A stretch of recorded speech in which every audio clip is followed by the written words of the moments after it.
will begin in 5 minutes. Please take your seats inside the hall. And also, would you take a moment to ensure that your phones are silent? Thank you very much.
다시 한번 안내 말씀드리겠습니다. 잠시 후 드림 투게더 서울 포럼이 시작될 예정입니다.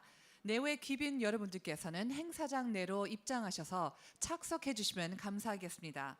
아울러 원활한 행사 진행을 위해 휴대전화는 잠시 진동 모드로 전환해 주십시오. Ladies and gentlemen, the Dream Together Seoul Forum will begin shortly. Please enter the hall now and take your seats.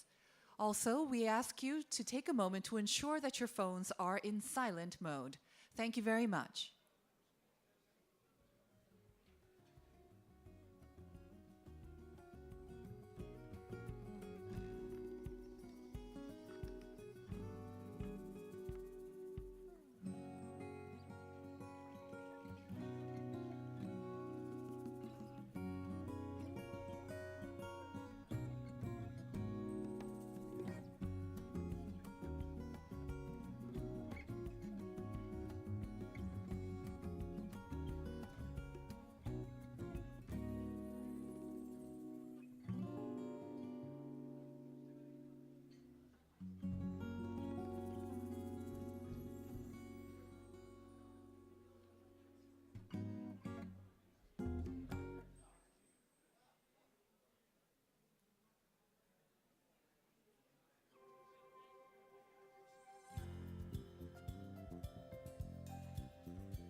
Ladies and gentlemen, thank you once again for joining us at the Dream Together Seoul Forum 2018.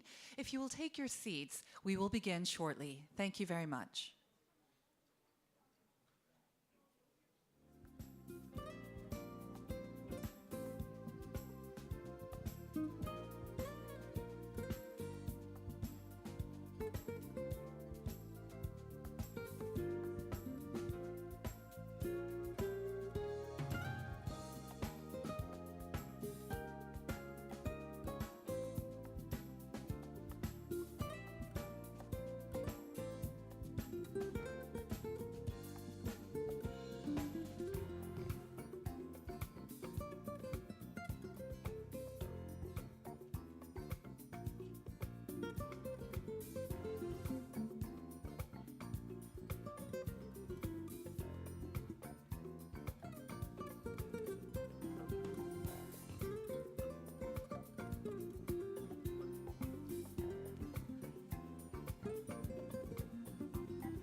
Welcome to Dream Together Seoul Forum 2018. My name is Teresa Ra, and it is my pleasure to serve as your MC today.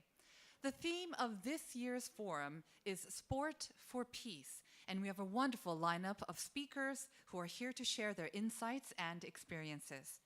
To briefly introduce today's program, we'll begin with some welcoming and congratulatory speeches, followed by the keynote speech and 5 presentations on the forum theme.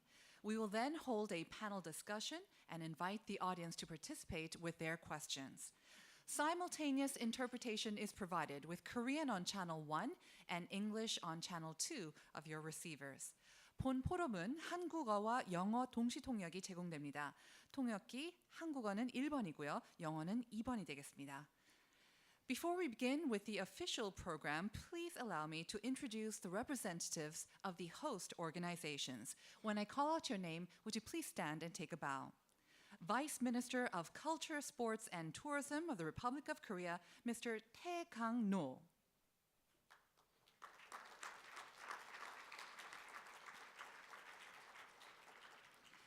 Chairman of Korea Sports Promotion Foundation, Mr. Tae-gi Cho.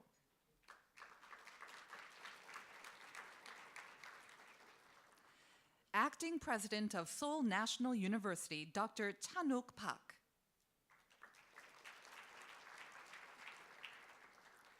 Director of the Dream Together Master Program at Seoul National University, Professor Chuno Kang.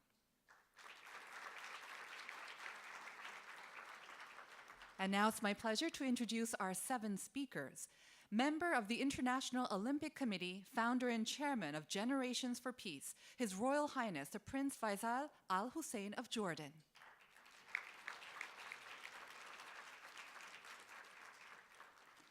Academic Director of Center for Irish Programs at Boston College, Ireland, Dr. Mike Cronin.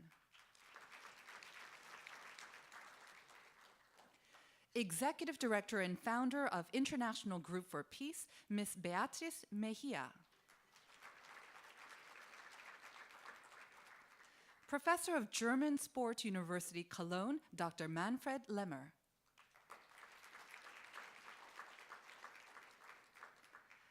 Professor at Seoul National University, Dr. Young-il Na.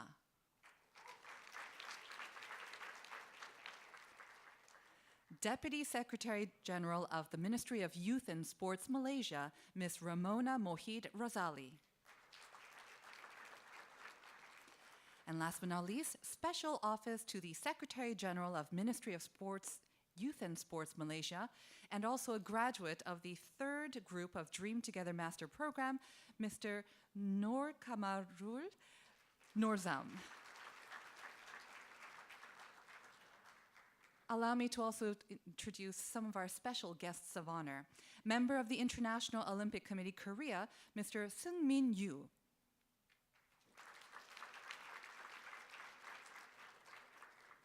Ambassador of Jordan to Korea, His Excellency, Mr. Adel Adaile. President of Generations for Peace, Mr. Mohamed Al-Arabiat.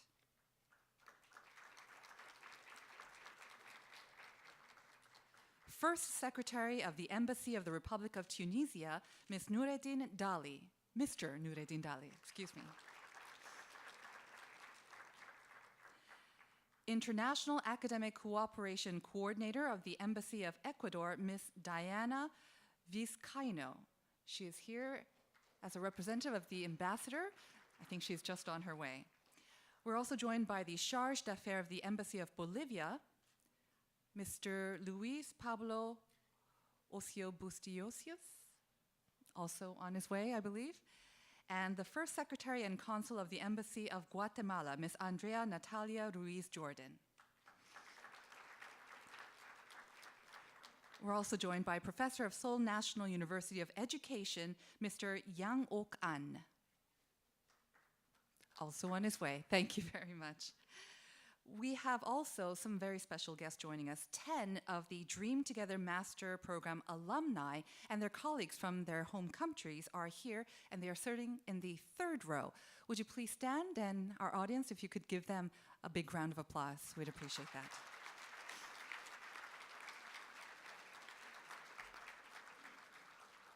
Thank you very much.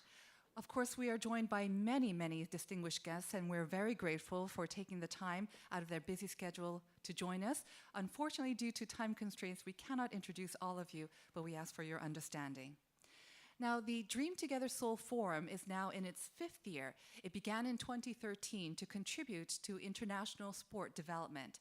It's part of the Dream Together Master Program, supported by the Korean Ministry of Culture, Sports and Tourism and the Korea Sports Promotion Foundation.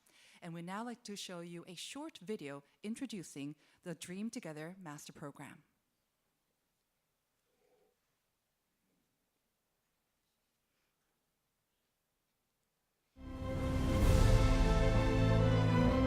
Dream. The power it gives allows us to overcome difficulties in life. Together, with people who believe in the power of sports, and for the countries that have yet to maximize the full potential of sport in changing life and society. Master, to foster future leaders in the field of sport management, contributing to peace and development through sports. We are Dream Together Masters. The Dream Together Master Program is run by the Global Sport Management Graduate Program in Seoul National University.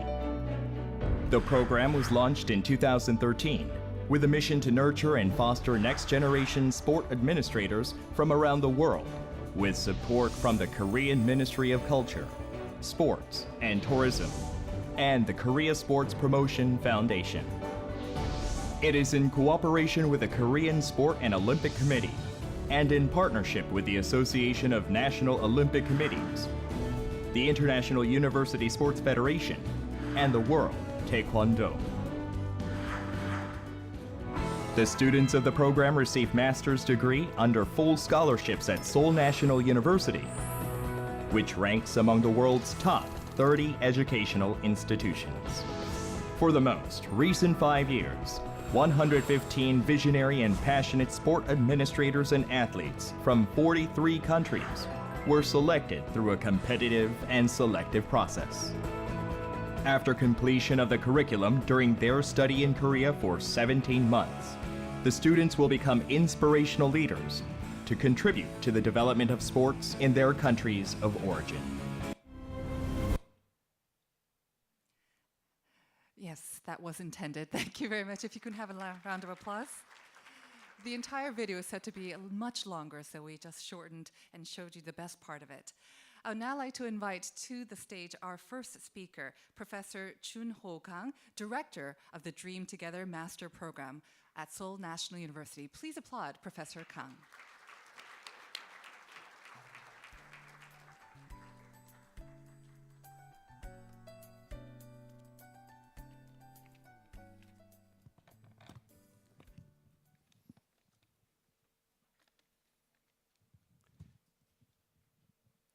Your Highness, Prince Faisal, the Vice Minister No Tae-gang, and the President of KSPO Jo Jae-gi, and the Acting President of Seoul National University Park Chan-wook, and distinguished speakers and guests, Dream Together alumni and students. And ladies and gentlemen, it's my great pleasure and honor to welcome all of you on behalf of the Dream Together Master Program. I think every single person in this room believes in the power of sport in changing humans and society. We are dreaming of the world where humans with balanced body and mind respect each other. Peace is an ultimate goal of sport, but peace is not free. We should make sport play a more active role to promote peace and tolerance in the world. At Pyeongchang in 2018, only in this year, we witnessed sport became a catalyst for dramatically reducing tensions on the Korean Peninsula. Today, we prepared this forum to confirm and share this philosophy.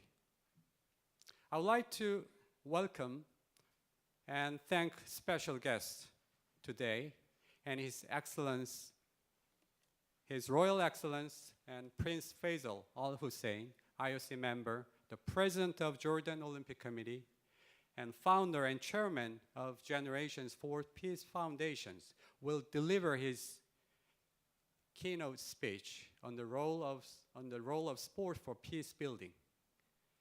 And as you know, there was a tragic accident in Jordan, and 21 middle school students died in the flash flood.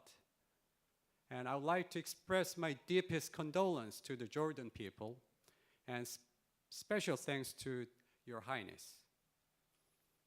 And Dr. Mike Cronin, the professor of Boston College, Dublin, will introduce the Northern Ireland's case on the role of sport in reducing religious conflict between the Catholic and the Protestant. And Ms. Beatriz Bezia, executive director and the founder of International Group for Peace, will talk about how sports helped adolescents recovering from 50 years lasting civil war.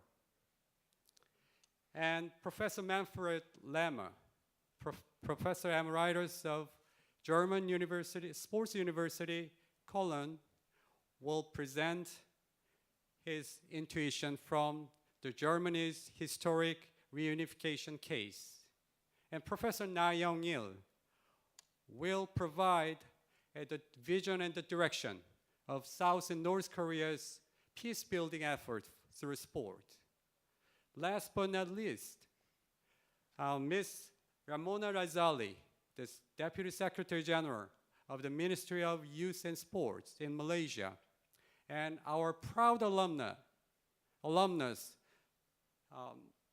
Norkamar Norzam, the Special Officer of the Secretary General of the Ministry of Youth and Sports in Malaysia, will speak about how sports contributed to reducing the tensions in Malaysia's multiracial society. Today's forum is also to celebrate 6th anniversary of the Dream Together Master Program. As you saw in the video streaming, this is very special and meaningful international sport development initiative undertaken by the Ministry of Cultures and Sports and Tourism in Korea and financed by the KSPO.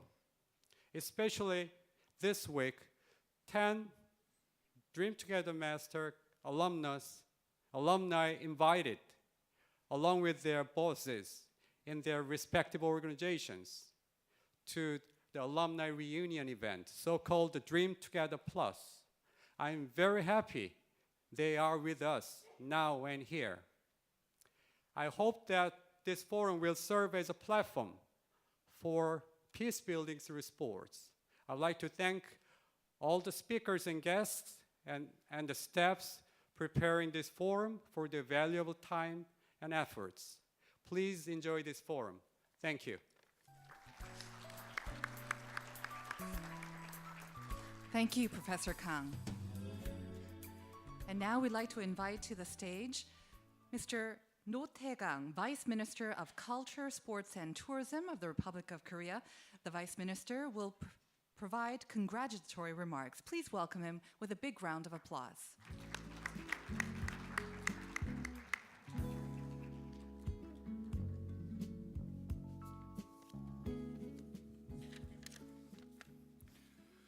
예, 여러분 반갑습니다. 문화체육관광부 차관 노태강입니다. 오늘 제6회 2018 드림투게더 서울 포럼의 개최를 진심으로 축하를 드립니다. 포럼을 준비해 주신 국민체육진흥공단 및 서울대학교 사업단 관계자 여러분과 또 특별히 멀리서 오신 국제올림픽 바이살 후사인 위원님께 깊은 감사의 인사를 드립니다. 아울러 자국의 스포츠 발전을 통해 드림투게더 프로그램에 참여한 학생 여러분께 축하와 환영의 인사를 드립니다. 여러분들도 잘 아시다시피 오늘 포럼의 주제는 스포츠를 통한 평화입니다. 대한민국은 지난 2018 평창 동계올림픽과 패럴림픽에서 스포츠가 국적, 인종, 장애 및 종교를 넘어 모두를 하나로 묶고 인류애를 실천하는 감동의 장면들을 전 세계에 보여준 바 있습니다. 스포츠가 전하는 화해와 공감의 가치는 지금도 세계 곳곳에서 그 진가를 발휘하고 있습니다. 이번 포럼에서도 평화 확산과 사회 발전에 기여하고 있는 스포츠의 가치와 역할을 함께 고민하고 공유하는 기회가 되리라 기대하고 있습니다.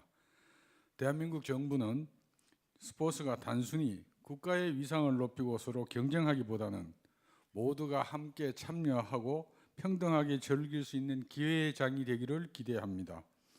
국민체육공단과 서울대가 운영하는 스포츠 행정과 교육 과정이 바로 그러한 역할을 수행하고 있다고 생각하며 앞으로도 개발도상국의 스포츠 참여 기회 확대를 위한 노력에 적극 동참하겠습니다.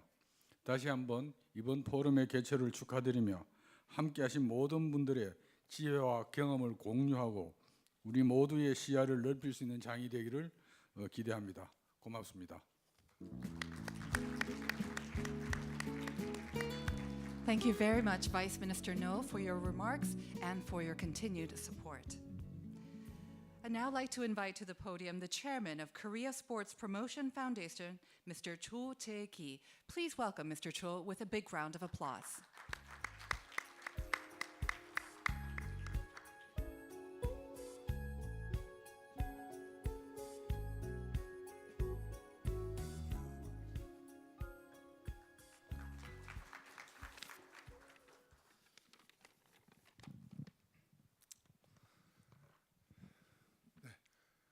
안녕하십니까.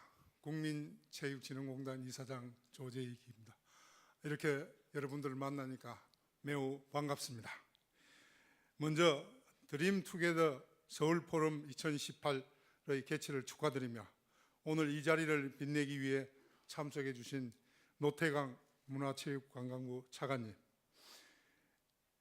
파이잘 알 후세인 IOC 위원님, 라모나 모드 라잘리 말레이시아 유소년 체육부 차관님, 박찬욱 서울대학 총장 직무대행님, 그리고 모든 외빈 여러분께 진심으로 환영합니다. 올해 2월 우리는 2018년 평창 동계올림픽 대회를 남북이 화합하는 평화의 올림픽, 5,500만 달러의 흑자를 기록한 경제올림픽으로 치루어냄으로써 전 세계에 대한민국의 위상을 드높였습니다. 또한 지난 9월 평양 공동선언에서는 남북이 공동으로 2032년 하계올림픽을 유치하기로 합의하면서 다시 한번 스포츠로 세계 평화에 기여함과 동시에 대한민국 국민의 자긍심을 높일 기회를 준비하고 있습니다. 이러한 시점에서 스포츠를 통한 평화 정진을 주제로 개최되는 이번 포럼은 매우 시적절한 논의의 장이 될 것으로 기대하고 있습니다.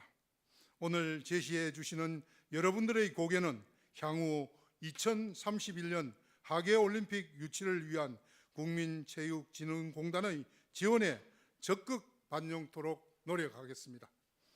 드림투게더 서울 포럼은 공단의 책임하에 진행되는 개발도상국 스포츠 행정과 양성 사업의 일환으로 공단에서는 동사업이 개발도상국 스포츠 발전에 실질적으로 기여할 수 있도록 최선을 다할 것을 이 자리를 빌어 약속을 드립니다. 끝으로 이번 포럼의 성공을 위해 지속적으로 노력해 오신 강준호 단장님과 서울대학교 국제스포츠행정과 양성사업단 관계자 여러분의 노고에 깊은 감사를 표합니다. 감사합니다. 고맙습니다. Thank you very much, Mr. Cho, for your attendance and continued support as well. I'd now like to invite the acting president of Seoul National University, Dr. Chan-wook Park, to deliver congratulatory remarks. Please welcome Dr. Park.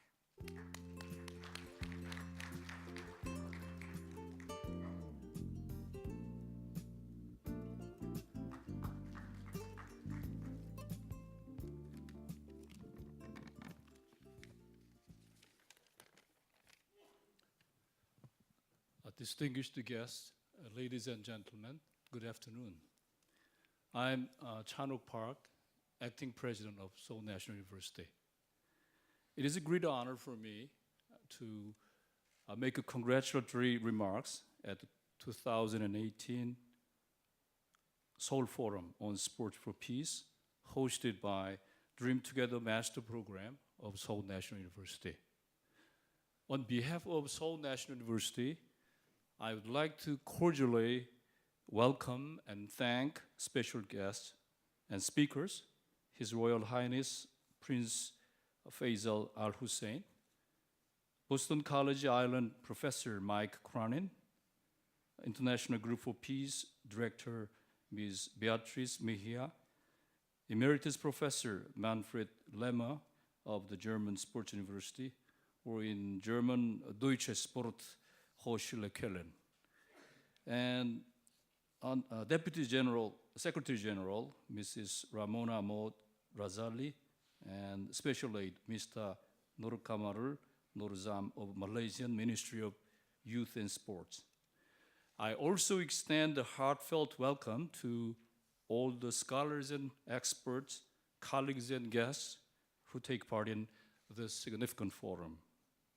And importantly, I would like to express my sincere gratitude to Vice Minister Tae Gang-no of Korean Ministry of Culture, Sports, and Tourism, and President Jae-gi Jo of Korea Sports Promotion Foundation for their full support of this forum and Dream Together Master Program as well. As previously emphasized by speakers, sports have the power to promote peace. Sports are instrumental in inspiring and unifying people to work together all around the world. We are living through a period of great change in an uncertain world that needs the meaningful contributions of sports more than ever. In this context, I strongly believe it is timely and appropriate that this year's forum is devoted to the topic of sports for peace. Seoul National University pursues academic excellence and strives to fulfill social responsibility, not only in Korea, but also globally. For instance, academic quality and reputation of the physical education department at the Seoul National University ranks internationally among top 10 departments in the field of sports science. The Dream Together Master Program of Seoul National University is an international one by which Seoul National University can contribute to people's quality of life over the world, including peaceful life. The Dream Together Master Program specifically aims to educate next generation's leading sports managers and administrators in countries where sports have not advanced yet. It is my special pleasure to say that my university's Dream Together Master Program celebrates its 6th year on this meaningful occasion. I hope that the foresight and knowledge developed in Dream Together Seoul Forum 2018 shall have worldwide appeal, and that all of the participants will earn valuable experiences throughout entire forum presentations. At this juncture, I have to appreciate the efforts made by the program leader, Professor Jun-Ho Kang, for organizing this forum. I expect this forum to be a big success. I wish that all the participants may have a wonderful time throughout this meaningful event. Thank you for listening. Thank you very much, Dr. Park. If you'd like to actually remain on stage, I'd like to invite our VIP guests sitting in the first row to join them on stage for a group photo. So once again, the VIP guests sitting in the first row, may I invite you on stage to take a group photo. 네, 첫 줄에 앉아 계신 VIP 여러분, 연사님들과 함께 사진 촬영을 위해 무대 위로 나와주시기 바랍니다.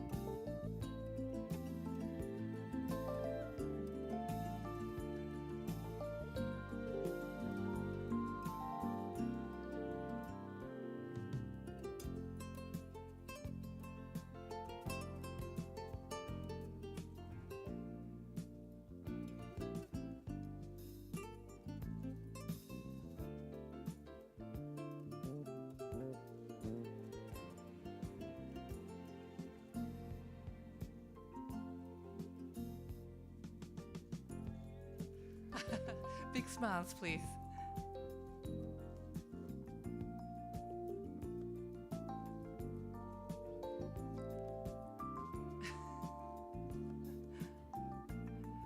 That is the sort of universal sign for a heart that we make here in Korea as a symbol of love and also peace. We're making the heart signal with our hands. Thank you very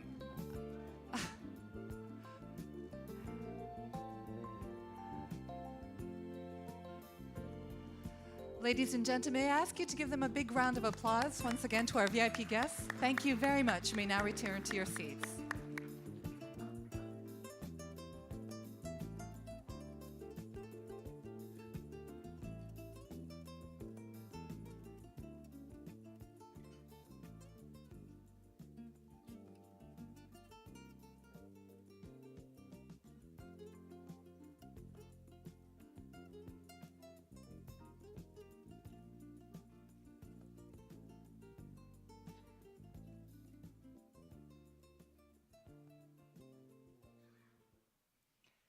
And now, ladies and gentlemen, it is my great pleasure and honor to introduce our keynote speaker. He is a member of the International Olympic Committee. He is the founder and chairman of Generations for Peace and also president of the Jordan Olympic Committee. Please give a warm welcome now to His Royal Highness, Prince Faisal Al Hussein.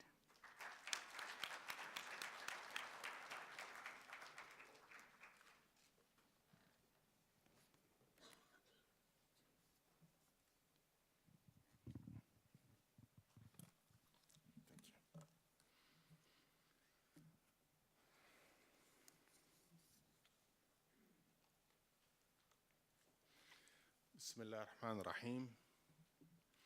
Your Excellencies, distinguished guests, ladies and gentlemen. Thank you, Ms. Ra, and thank you to the Dream Team, or the Dream Together Master Global Sports Management Graduate Program at the Seoul National University for hosting this forum and for inviting me to speak today. Ladies and gentlemen, good afternoon. It is an honor and a pleasure to be here with you at the Dream Together Forum. Dream Together is an appropriate title, not only for this forum, but also for the entire field of sport, because there are few things in life that more faithfully embody the spirit of dreaming together than sport. Sport has a unique power to build profound and lasting unity.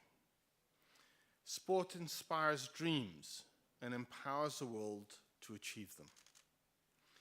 Here in South Korea, the legacy of the Pyeongchang 2018 Olympic and Paralympic Winter Games, so close at hand, the way sports lets humanity dream together resonates vividly.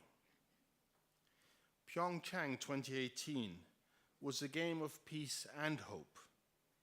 Its message resounded around the world. In the unified march of North and South Korea at the opening ceremony, we saw a dream that many thought impossible come alive on one of the largest and most watched sporting events on this planet. A dream of togetherness became a reality in the presence of the Olympic rings, the international symbol of sport and Olympic values: excellence, friendship, respect. Here today, we share a rare and precious bond.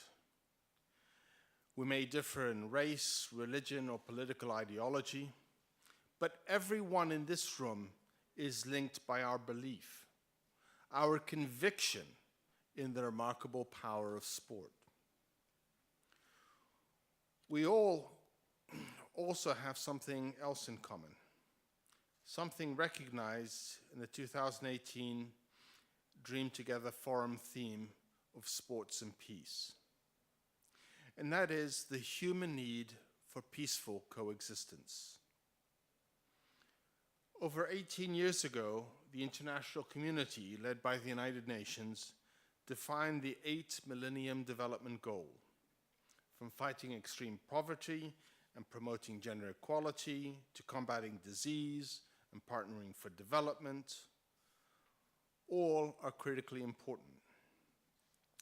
Each goal was there to help build peace, but peace itself was not an explicit objective. In 2015, after a long process and a series of public consultations, the Millennium Development Goals expanded to become 21 Sustainable Development Goals, SDGs. The 16th goal, peace, justice, and strong institutions, was introduced, finally focusing on actions aimed at the establishment of peaceful and inclusive society for sustainable development. The international community agreed on 12 targets and established 23 indicators to help the world track progress. This major milestone allowed international and national actors to come together and to deploy a variety of tools that help us all come closer to these targets. And one of the tools that has become increasingly prominent is the pursuit of peace, is sports. As we venture further into the millennium, the global awareness of sports' role in building, spreading, and sustaining peace is becoming increasingly apparent. This is something that we have heard and will hear from our esteemed colleagues at this 2018 Dream Together Forum. And it is something that we will continue to hear more and more about in years to come. I am proud and fortunate to have been deeply embedded in the field of sports and peace for many years in Jordan, where I founded the international NGO Generations for Peace 11 years ago. I am proud that Generation for Peace continues to carry my late father, His Majesty King Hussein's legacy, and reflects on one of the key cornerstones of King Abdullah II's values. The integral role of sports was my inspiration.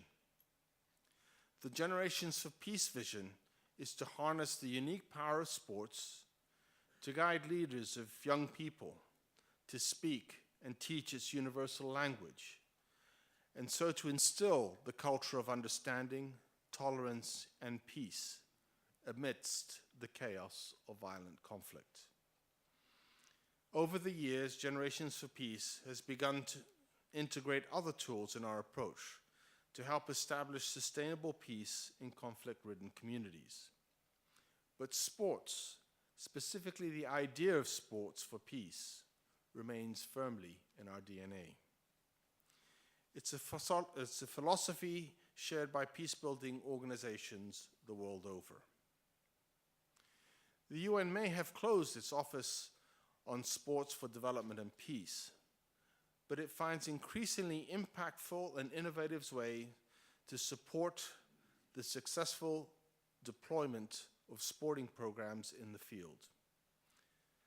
So as well as symbolic observance today, we're also seeing increasing funding and technical assistance delivered on a grassroots level via UN agencies that engage local actors, CBOs, and others. The International Olympic Committee, of which I've been a proud member for 8 years, administers the Olympic Refuge Foundation in partnership with UNHCR. This foundation aims to support the protection, development, and empowerment of children and youth in vulnerable situations through sports.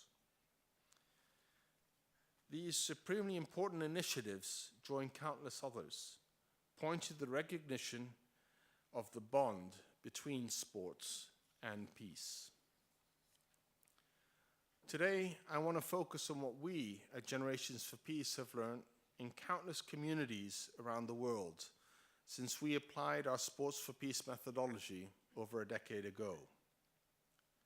What we have seen and heard, what has worked and what has not, and what methods, based on our adaptive approach, create the most significant local impact. As we dream together, I hope the following 4 lessons impact the way we use sports to build peace around the world. Lesson number 1. We must view sports as a multifaceted and universal language. Approached strategically, it can achieve a broad range of local and globally oriented goals. Sports and peace organizations worldwide work to develop sports skills and competition, to promote healthy lifestyles, and to integrate specific education in sports-based activities, to build peace and transform conflict, the so-called Sports Plus approach. Generations for Peace implements Sports Plus programs and activities, with sports as the entry point for building peace, as well as a means for athletic development and healthy living. Generations for Peace targets the grassroots using sports in tandem with activities in the arts, advocacy, dialogue, and empowerment to build sustainable peace with and for youth in communities facing high levels of violent conflict in Asia, Africa, Europe, and the Middle East. Sports is our entry point. But after that, participation of community members is integral to our approach and is often linked with developmental benefits. Participation alone does not result in building peace. Rather, it's the quality, approach, and implementation of sports-based programs that are the true mechanisms of conflict transformation. This leads to the second lesson. For us, integration on all levels is key. Sports is a powerful contributor to conflict transformation, peace building, and developmental efforts. But sports cannot achieve major changes alone. For any change to be effective, those targeted and ultimately impact need to accept the approach, the tools, the methodologies, and perhaps most importantly, the actors who lead that change. The whole community needs to be consulted, involved, mobilized. Faith leaders, the private sector, teachers, social workers, politicians, and many others must be part of that process. Their opinions need to be taken into account. Their resources and help, appropriately introduced to each specific context, must be accepted and used. Then, sports-based activities need to be carefully adapted and integrated into other approaches. Education is key to successful integration. The unique power of sports has much more to offer than just the inherent benefits of participation, important as those are. Sports also forges peer groups from teams and clubs, and is vitally important for behavioral change in individuals and communities. To change individual behavior, you must habitualize new routines. You must inspire and promote regular repetition, reinforce values, and support the manifestations as behaviors and actions. Simply, fun sporting activities provide a peer group support mechanisms that sets in motion these new routines and affect behavioral change over time. But it requires real integration of the values and educational objectives into the sporting activity design itself if it is to be properly captured. And that requires a targeted approach, adapted curricula, adapted delivery of activities through facilitator coaches, and adapted processes to measure impact, efficiency, and sustainability. The third lessons we have learned is that in the context of using sports for peace building, there is no such thing as a singular best practice. No program, approach, or solution will map seamlessly into every unique conflict scenario. And while we may all understand the reality that a one-size-fits-all approach is incomplete and ineffective, we still find in the field of sports-based approaches which disregard cultural, social, economic, and political and environmental factors are unique to each of the communities we work in particular, the ones struggling with violent conflict. Conflict will never conform to a set of rigid rules or principles. It is fluid, changing all the time. And as it changes, so do the people affected by it, adapting in order to survive. This means that we, as the Sports for Peace community, must also deepen our appreciation of the important nuances of different contexts. Before even setting foot in a community, our programmatic results and evidence backing those results must show that we have done our homework and that we've taken the time to understand the local context, the community, the environment, the people. This needs a careful assessment of community needs and assets, together with members of community from all sides of the conflict, perceived victims and perpetrators of violence, and anyone in between. Real change, sustainable change, lies in local ownership right from the first moment of consultation and design. We must not simply go to a foreign country or communities to deliver sports-based interventions. We must instead carefully select, train, guide, mentor, and support local youths to decide with their peers and elders what their community needs and how to affect that change and what the best response are for those needs. And all that must be done using any and all existing resources the community has available, even in the midst of conflict. This brings me to my final lesson. Peace and sport only go hand in hand if everyone has equal access and everyone has equal opportunity to lead. The sustained involvement of young people in sports for peace initiatives is integral to the creation of lasting peace in local and global settings. We engage young people with sports in their own communities, contexts, and environments, so that they can transform existing conflicts and build peace from the grassroots that will be passed from this generation to the next. Where divisive lines exist between culture and communities the world over, sports is a universal language, one that can be spoken, understood, acted upon by anyone, anywhere. Working alongside youth in contexts of racial, ethnic, religious, gender, tribal, and generational divides, Generation for Peace has used the power of sports to deepen understanding, increase acceptance, and foster active tolerance.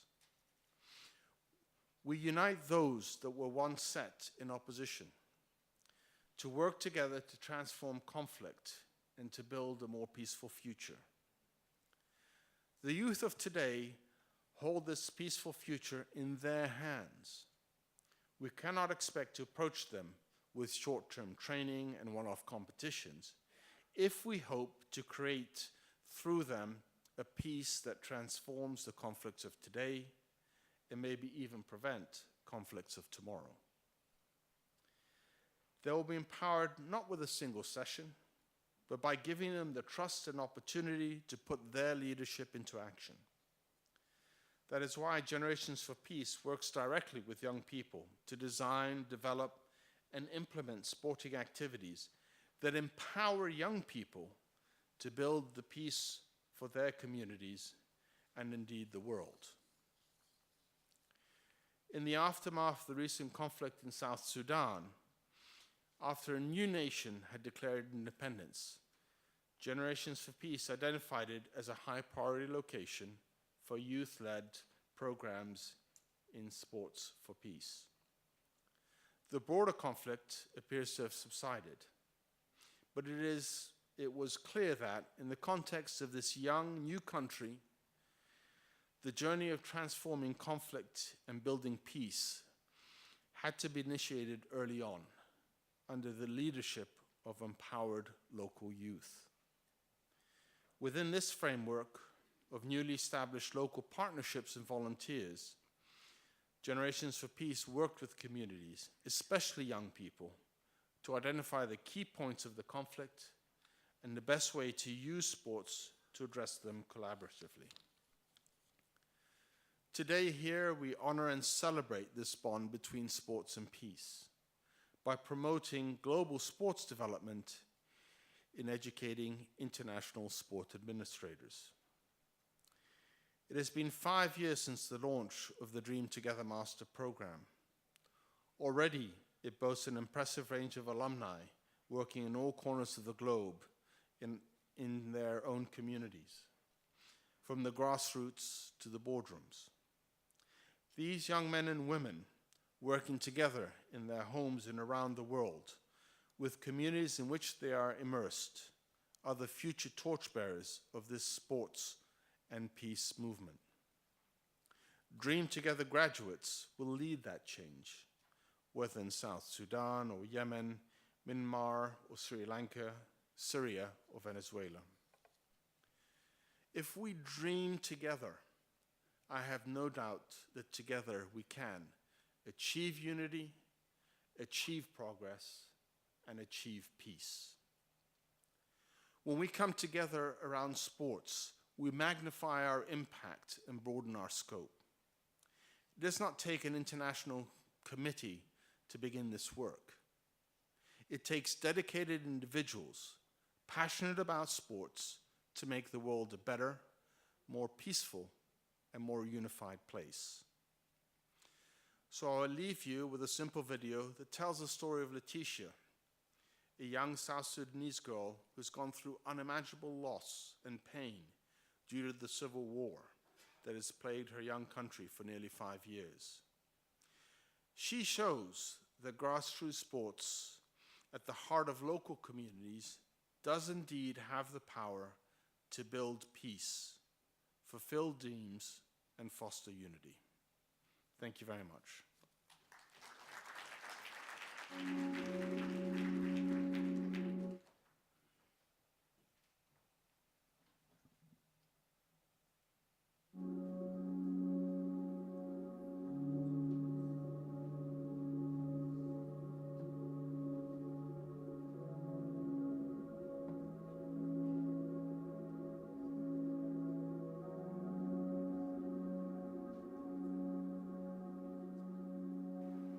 I was having a great hatred toward the Nuer tribe because my father died, and they were the root cause of the death of my father. But revenge is from God. I will not revenge.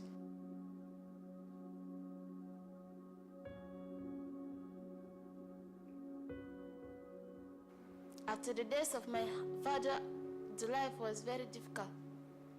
Some days we don't even eat, we sleep. But my mom was the one struggling hard. We were in a great fear.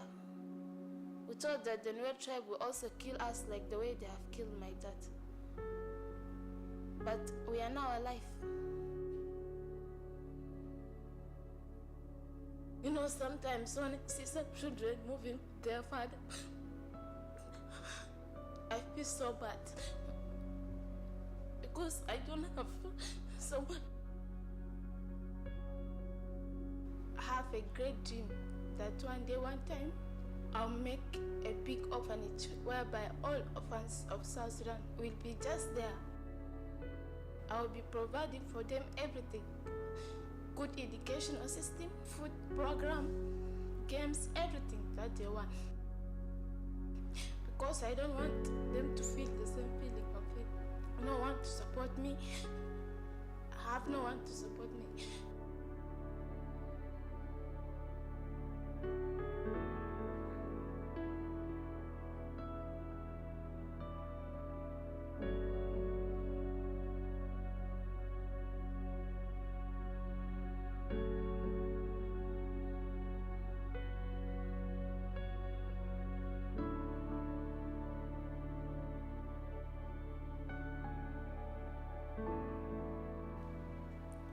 First time I joined the Generation for Peace organization, I was so afraid because maybe if I'm just playing with some of them, I would hurt some of them accidentally, of which it is going to encourage fighting. Slowly, I started to be a close friend with them, so I began to feel free when playing with them because I have realized that they are also promoting peace like me. We have to promote peace even in our own houses, and also maybe outside and in our own school. Generation for Peace organization have really made good achievement. Like without Generation for Peace, I would not have interacted with different people. Like it have promoted social interaction between the Dinka tribe and Nuer tribe. All the Nuer and Dinka tribes should join hands and promote unity, peace, and reconciliation in order for our country to develop. And please, we have to stop war because I'm tired of war. I'm really tired of war.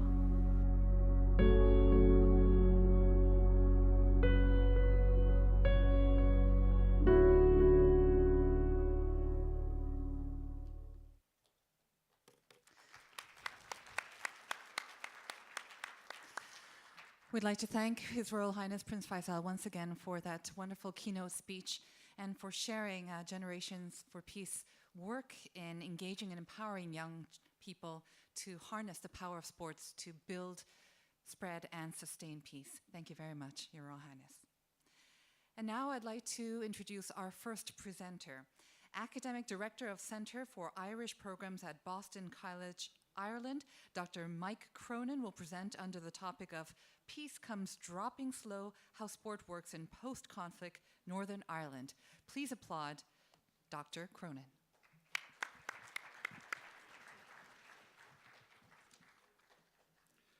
Thank you very much. It's an absolute pleasure to be here. And thank you to Professor Kang and his colleagues for the inspirational program they run here.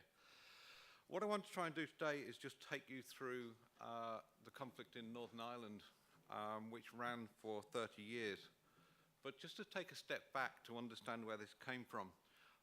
Britain and Ireland fought a war in 1919 to 1921 at the end of the First World War. And then the Irish fought a civil war between 1922 and 1923. This produced a small island. It's a small island of barely 5 million people, which is divided with a border where the northern part, Northern Ireland, is part of Great Britain, and the southern part is the Republic of Ireland. Essentially, conflict on this island has been ethno-religious, that you have a division where predominantly the Republic is Catholic, nearly 90% of the population, whereas in Northern Ireland there is an equal division between a Catholic population and a Protestant population. That also obviously dictates people's views of the future of their island. The Catholics in the north largely believe they should be Irish, whereas Protestants in the north believe they should be British.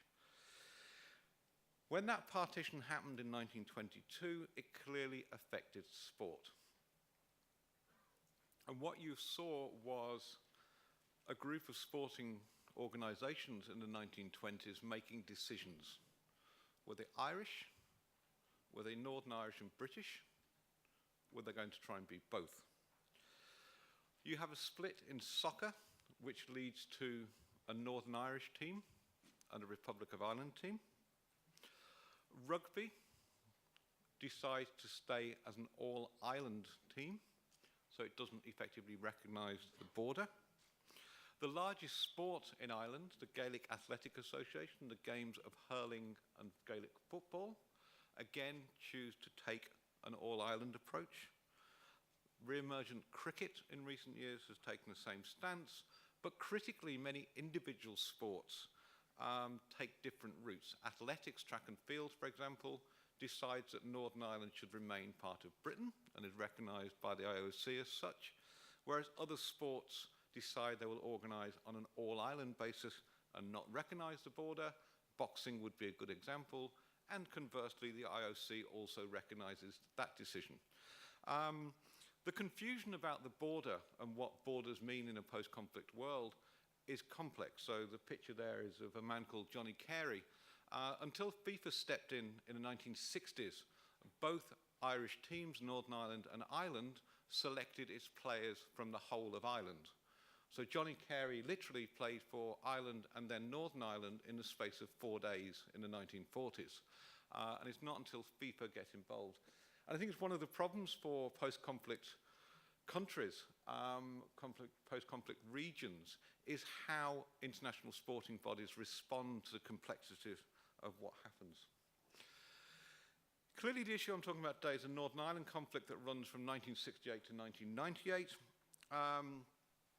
It's essentially a struggle between the British state, supported by Protestant paramilitaries, fighting a war for 30 years against Irish paramilitaries in the form of the Irish Republican Army, the IRA. It's a low-level conflict. The state never breaks down. There isn't kind of outward emigration to avoid the conflict. Society, as it were, to some level does continue, but over the course of 30 years, 3,500 people are killed. It's a conflict that identifies itself in purely religious, ethno-religious terms, which means if you look at the map of Northern Ireland here, the green areas are where there is a high density of Catholics, the orange areas where there is a high density of Protestants, which means society divides itself along ethno-religious lines. The map on the right, in contemporary Belfast, the major city in Northern Ireland, you'll see the red lines. They are the so-called peace walls. The peace walls are about 80 foot of steel and concrete built specifically to separate Protestants from Catholics. They run through housing estates, through neighborhoods. When the peace process was signed in 1998, those walls ran for 2.5 miles. Now, 20 years after the conflict, those walls run for 19.5 miles through the middle of Belfast. So 20 years of a post-conflict society at one level has ended the killing, but has actually reinforced the divisions within society. Which means that Northern Ireland is, as I say, 20 years post-conflict, a very, very divided society. You'll see the walls on the top left-hand picture and the bottom right. They are literally dropped in between houses to separate the two communities. It's reinforced, as Prince Faisal said there, about other issues beyond sport. One of the key ones in Northern Ireland is the debate around education. 96% of all education in Northern Ireland is defined by religion. Catholic children go to Catholic schools. Protestant school children go to Protestant schools. Most Northern Irish children do not meet anybody from the other community until they attend college or enter the workforce at 18. So the geography of the conflict, even in a post-conflict area, reinforces this division all the way along. Sport has mirrored these divisions constantly.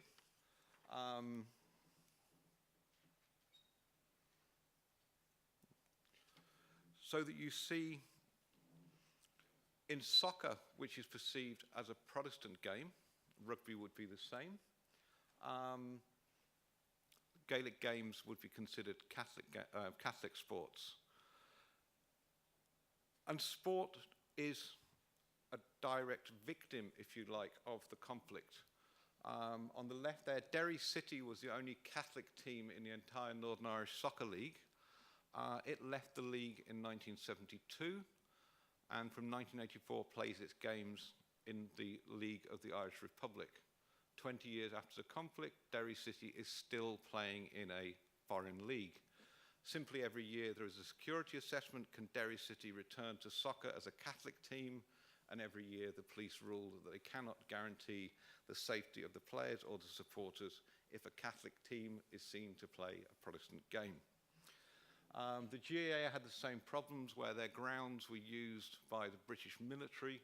There's a famous place called Crossmaglen, which was used as a helicopter base for 30 years, and the team was displaced.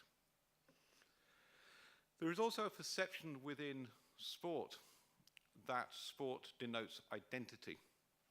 So loyalist paramilitaries, those paramilitaries who were fighting, as it were, for Britain, identified the Gaelic Athletic Association, which has a 99% Catholic membership, as a force of the Republican war machine. They christened it the GAA is the IRA at play. And during the course of the conflict, 21 members of the GAA were executed by loyalist paramilitaries precisely because of their sporting choice, because the loyalist paramilitaries decided in 1984 that the GAA was part of what they termed the Republican war machine. Those 21 people, not one of them had any political affiliations. They were identified specifically because of their sporting choice. And Northern Ireland is unusual in that sport becomes a target for the conflict, be it, for example, the top left in 1997, the Grand National, a very famous steeplechase race in Britain, was targeted with a bomb threat by the IRA, and many sporting events were targeted for bomb threats, hoaxes, and attack. In 1994, 6 men were gunned to death in a pub while they watched Ireland play a World Cup match in USA 94 versus Italy. They were killed because they were wearing the green shirts of Ireland and cheering for an Irish team that they identified with as Catholics. They were killed by Protestant paramilitaries who, in their press release the next day, say those men were executed for cheering the wrong team. Aidan McAnespy, bottom left, was a hurler. hurling's like hockey in the air, if you like. He was walking across a border checkpoint with his hurl strapped to his back. The British Army mistook it for a rifle and shot him 16 times in the head. The bottom right, Sean Brown, 1997, was murdered after he was taken from his GAA club, where at 10 o'clock at night he was volunteering to lock up the premises. He was tortured for 4 hours and again shot 23 times before he died. He had no political affiliations. Nobody on that slide has any political affiliations. They were chosen for execution because their sporting identity told their killers who they were. It also affects elite sport. I doubt whether any of you have heard Wayne McCulloch. Wayne McCulloch came here to Seoul in 1988, and in 1992 as a boxer he won silver in his weight division at the Barcelona Games. As I said before, boxing in 1922 did not recognize the border, which means if you're a boxer in Ireland, irrespective of your own identity, you can only box for the Irish Republic. Wayne McCulloch, as you can see from the right, his neighbourhood is a fiercely loyalist pro-British neighbourhood. As a young man, he just wanted to box. The IOC rules decreed that he had to box for Ireland, not Britain, so off he went. In 1992, when he won his medal, his family gathered to watch the fight in their home. At the end of the fight, 2 of his cousins were walking home. They were picked up by paramilitaries and had their kneecaps blown off. The press release the next day said Wayne McCulloch's cousins were targeted for attack because he fought for the wrong country. These problems happened in 1995 with a riot at Lansdowne Road, brought about by English soccer fans in an age of hooliganism. Their chant as they ripped seats out of the stand and threw them at Irish supporters was no surrender to the IRA. Again, the idea that sport and what coloured jerseys people wore dictated their political affiliation. And in recent years, the controversy over the Premier League player James McClean, currently at Stoke City. James McClean is from Derry in Northern Ireland. His cousin was killed in Bloody Sunday in 1972 by British troops. Each year in November for Remembrance Day, to remember those British Army people who died in the First and Second World War, as you can see on the top picture, all Premier League players wear a red poppy as an act of remembrance. James McClean refuses to do that, saying that he cannot honour a British Army which killed members of his own family in Northern Ireland. You can see some of the comments there.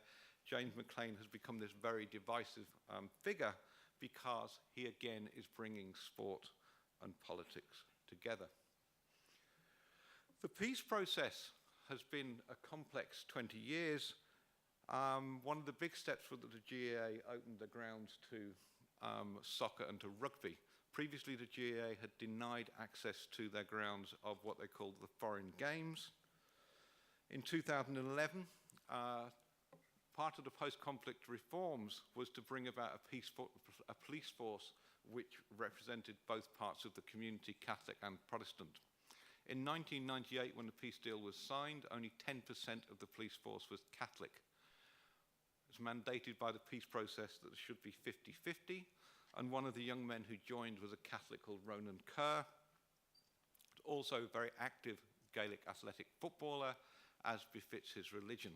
In 2011, he was assassinated by loyalist paramilitaries because he was representing the police, but critically also representing a Catholic sporting organisation.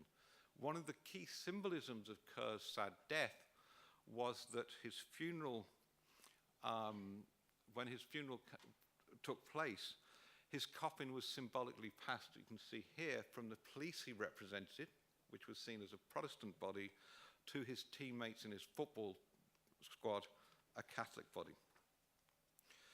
The issue really, though, in Northern Ireland is how you deal with divided communities. Building walls is not an answer. It separates and divides, it does not bring together.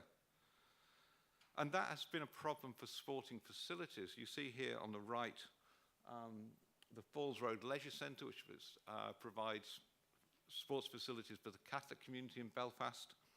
Literally 200 yards away on the other side of the wall is exactly the same building for the Protestants. Northern Ireland has one of the highest rates of sports facilities anywhere in the European Union, simply because they build two of everything. They do not bring people together. There have been real changes. For example, Linfield, which was always seen as one of the most ultra-Protestant soccer teams, where, as you can see on the left, there was constant violence at games, constant anti-Catholic chanting. The flags people brought to the games were not the flags of soccer teams, they were the flags of paramilitary organizations. The club has been absolutely marvelous in the last few years in trying to stamp out anti-Catholic chanting within the ground and actually try and bring about an environment and a stadium which both sides of the community want to go to. And that has been a very successful policy. And in the last few years, the numbers of Catholics attending Northern Irish soccer games has actually increased to nearly 40%. So it is working. Another symbolic idea was Ireland, the island of Ireland, the Republic, its attempt to bid for the Rugby World Cup finals in 2023. Now, ultimately, their bid was unsuccessful. They lost out to France. But the key part of this was that rugby in Ireland only actually had 3 stadia that were fit for purpose. For a successful Rugby World Cup bid, you need 12 stadium. Where do you get 9 stadium without building them? So what they did, they worked very closely across the border and across Ireland with the Gaelic Athletic Association, that traditionally Catholic organisation, to borrow, as it were, for their bid, 9 stadium. So that when the bid was submitted for consideration, Ireland did have 12 stadiums which could cope with rugby, but critically it was bringing the two communities, the two sporting traditions together. Identity politics still rumbles on. And I think it's a critical issue as to how sports people around the world are labelled, irrespective of their own opinions, how they're labelled by outsiders. Rory McIlroy, obviously golfer, multimillionaire, resident of Florida, not Northern Ireland, but he's from Northern Ireland. Rory McIlroy is a Protestant. He carries a British passport, not an Irish passport. But golf is organised on an all-Irish basis. Rory's youth career was funded by the Golf Union of Ireland, which is a Dublin-based organisation. When it came to 2016 and golf re-entered the Olympic Games, Rory had a choice to make. Was he British, which is what his passport says, or in sporting terms, was he Irish? Rory McIlroy, in the end, made the choice that he would represent Ireland, and then, using a mosquito as an excuse, decided not to go to Rio. My prediction that Rory McIlroy will never play golf for Ireland, and it's very noticeable at the Ryder Cup the other week that when Rory McIlroy and the European team won, and every player gets their national flag, Rory doesn't get a Union flag, he doesn't get an Irish flag, he always chooses the Northern Ireland flag, which, for those of us who live in Ireland, is a very aggressive symbol, if you like, of a Protestant Northern identity. At the ground, the key battleground for the future has been youth. Because sport is so divided along ethno-religious lines, what game you play denotes who you are. If you play Gaelic games, predictably you're Catholic. If you play rugby or soccer, you are predictably Protestant. How do you bring children together beyond those walls that have been built to play their games together? And there's been a huge cooperation between Gaelic games, soccer and rugby to actually run summer camps, school camps, etc., to get children playing all games. So critically, they meet their peers before that moment when they're 18, they go into the wider world. They meet each other through play. They build peace, understanding, and relationships through their communities. Not a community defines them as what they are, but they're communities that bring them together. Also hugely successful in recent years, you don't think of Northern Ireland as a home of ice hockey. It never snows. But Northern Ireland started about 15 years ago a franchise in the British Ice Hockey League. The British Ice Hockey League has been kind of successful.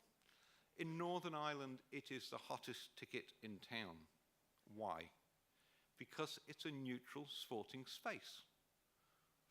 Ice hockey doesn't come with the baggage of being a Catholic game or a Protestant game.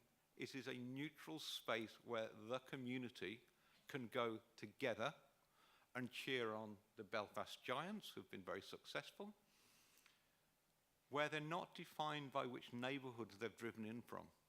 They're defined by their love of sport. And in a way, that ice hockey example is how you move it forward. Success has been obvious as well in the European Championships in 2016 in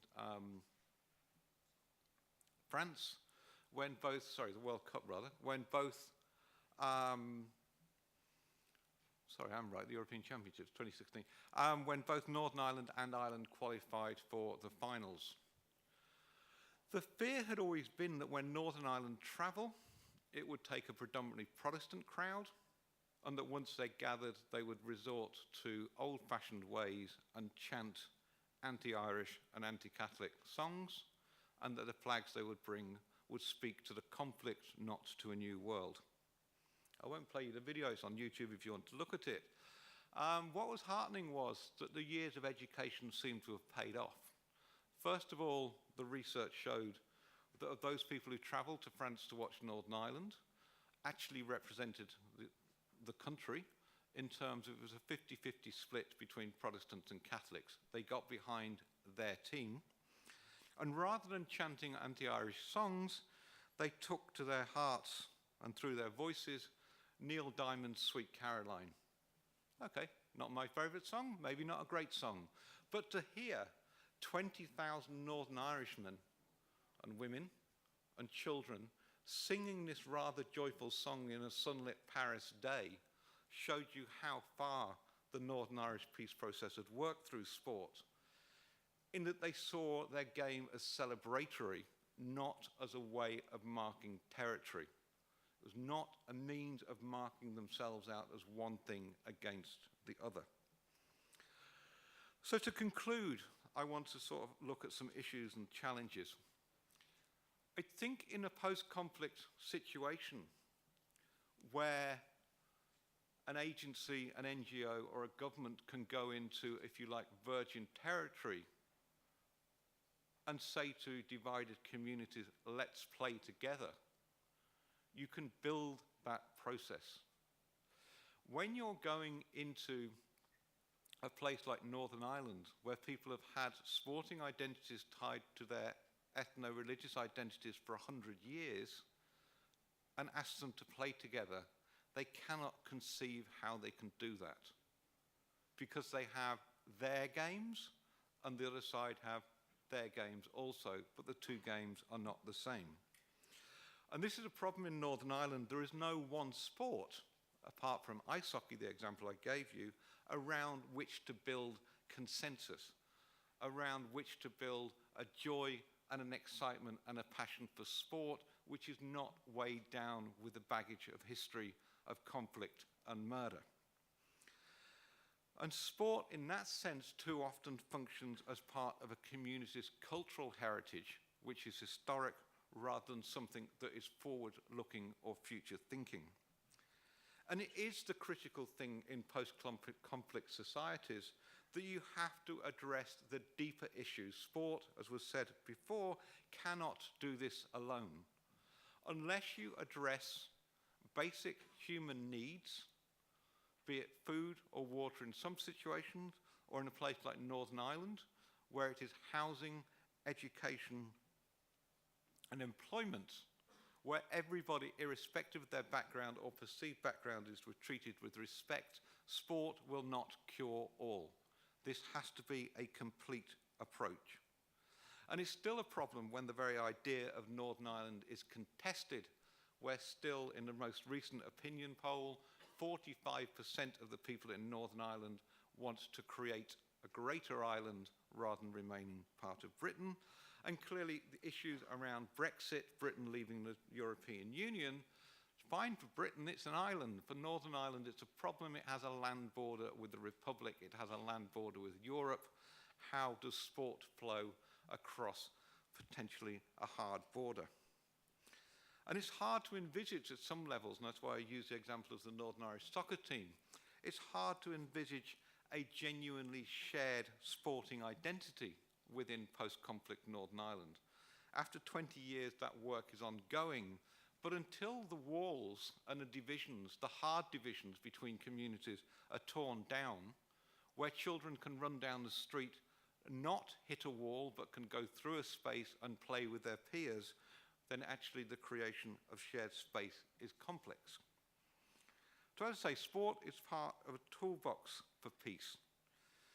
But after 20 years of post-conflict in Northern Ireland, all those other tools, such as policy areas of housing, education, and employment, had to be addressed.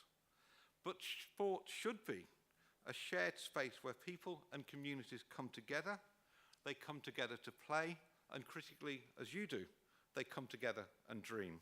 Thank you.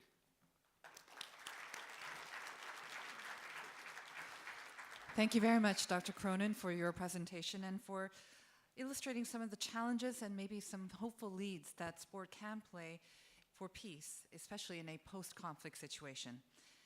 And now I'd like to introduce our second presenter. She is the Executive Director and founder of International Group for Peace. Her presentation is titled Sport and Peace Building in Colombia. Please welcome Ms. Beatriz Mejia.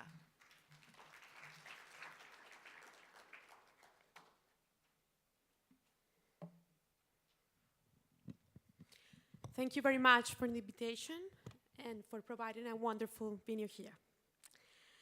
The story that I want to share with you today is my story and the story of almost 50 million of people who lived through almost 60 years of armed conflict in my country, Colombia.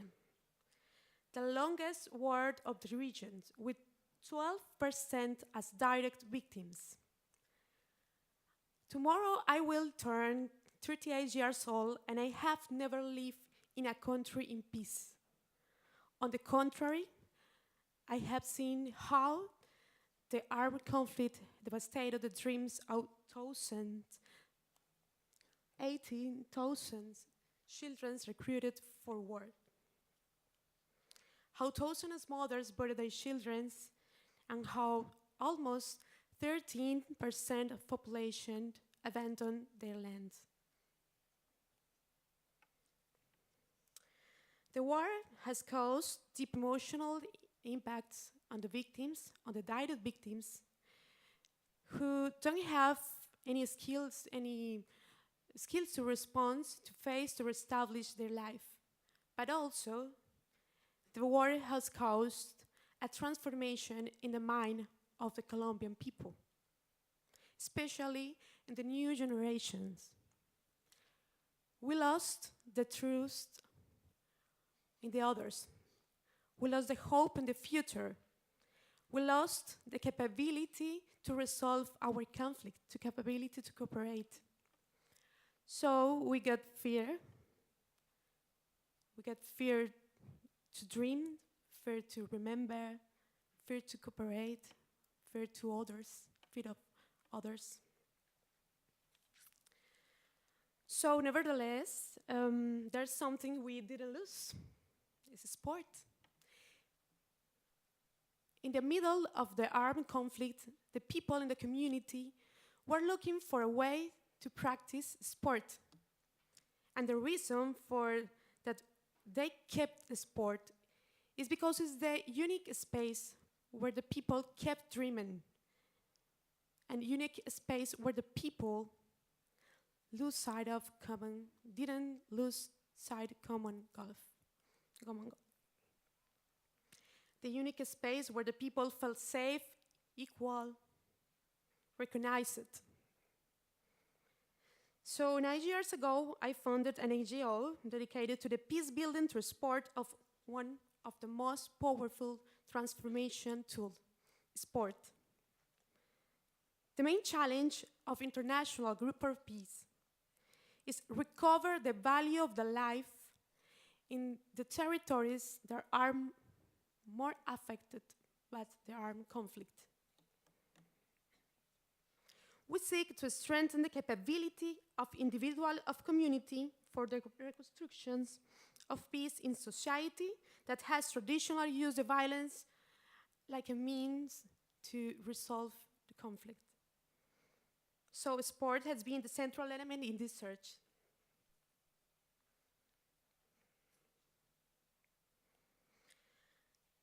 Sport is a form of peaceful resistance. It is a way to face pain and act, to build bridges and trust, to cooperate. This is a way to interrupt the intergenerational cycle of violence. If we have more children opening their minds while playing, we can interrupt the cycle of violence. So we designed a series of strategies for that. First is the resignification of community spaces. One of the most awful acts of violence suffered by the victims in my country is that the combatant of illegal groups cut the heads of the victims and play soccer with this in the community field spaces. In the other cases, these actors took control of this space to the illegal activities or to selling drugs. And obviously, this created a fearful perception of the spaces, public spaces, in the mind of the people. And these sporting fields were abandoned for community.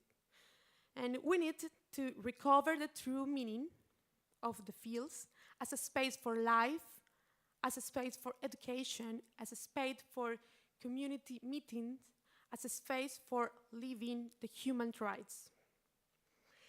In this sense, the people of the community act as stakeholders in the ludic meetings of the neighborhood in order to recover fields that used to be used for unhealthy and violent practice. Participatory reflection is sport fields in promoting to re-signify the meaning of these public spaces. Today, we have accompanied the community to go out and transform 128 spaces to appropriate these spaces and remember that as places for life and not for death.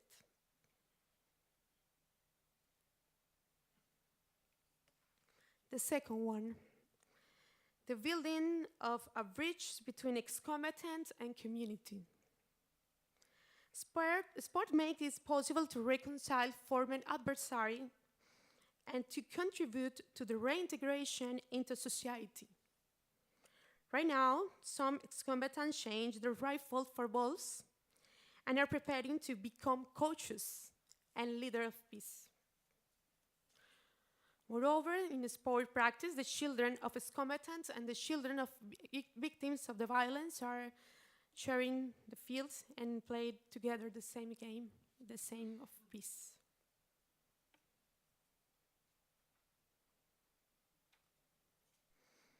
Another strategy is the tournament for peace.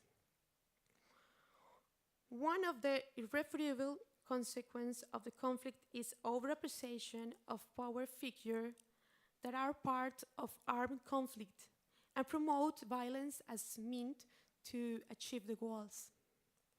This is one of the benefits of the sport. It is able to position itself a new community reference, a lifestyle for young people, and the values it promotes, with emphasis on collective welfare of athletes and transform the negative role models into community. So far, we have made more than 500 tournaments for peace in Colombia. And finally, training. The training is one of the most effective ways to strengthen abilities and skills in the children to learn to manage their emotions, to be aware of others, resolve conflict, develop critical thinking, and cooperate. Because in sport we find many symbols. that allow us to compare the game with life, while the participant is motivated to learn by playing. So they learn by doing, they learn by feeling, and therefore that increase the likelihood that such learning will spread to different areas, become useful, applicable, and add value in their life and in their communities. We equip the coach with a toolkit to train the children in social skills and abilities to will contribute to restoring trust and social bonds.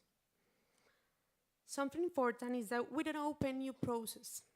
We look for initiatives that the community has and support it, transferring our methodology of sport for peace until the capacity is installed in the territories and the coaches and community leaders are prepared to carry out the process by themselves.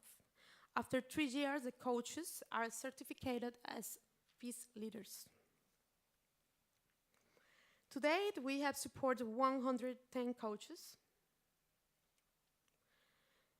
to develop this methodology with more than 12,000 children and youth in 20 indigenous communities, 70 borders territories between Colombia and Venezuela, Colombia and Brazil, and Ecuador and Panama and Peru, and more than 120 territories highly affected by conflict.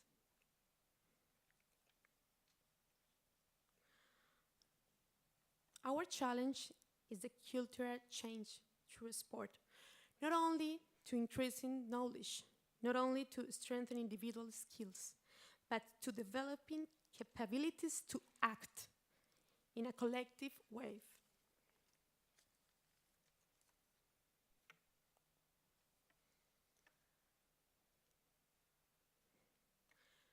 Two years ago, the government signed an agreement with the FARC, the Colombian most powerful guerrilla, and we are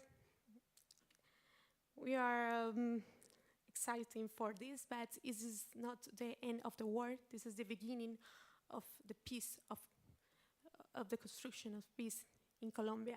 And we need the support of international community in this challenge. We are not different. We have to remember that we are the same human race, and sport is the door to the memory. I invite all who believe in the power of the sport to join this cause. We invite you to dream together. Many thanks. Thank you very much, Ms. Mejia, for sharing Colombia's example and how the International Group for Peace is applying those strategies to build peace in your country. And now the third and final presentation before our break will be delivered by Dr. Manfred Lemmer, Professor of German Sport, University Cologne. His presentation is titled Sport in the Service of National Unity, Observations from German and Korean Perspectives. Please applaud Dr. Lemmer.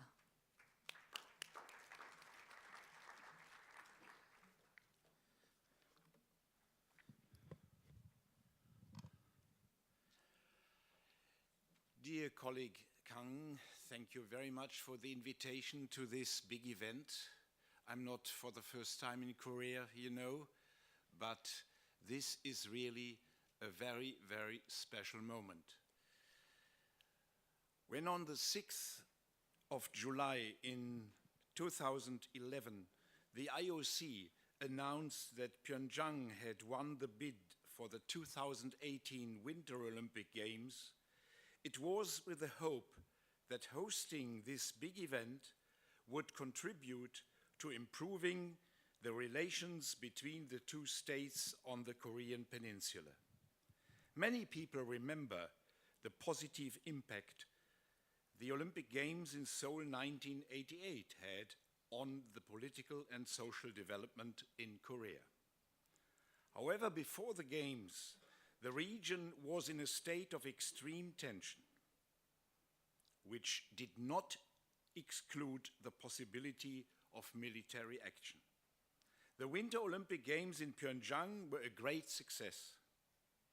After hosting the Asian Games, the Olympic Games, and the FIFA World Cup, Korea demonstrated again that the country of the morning calm is able to organize mega sports events with professionalism and warm hospitality.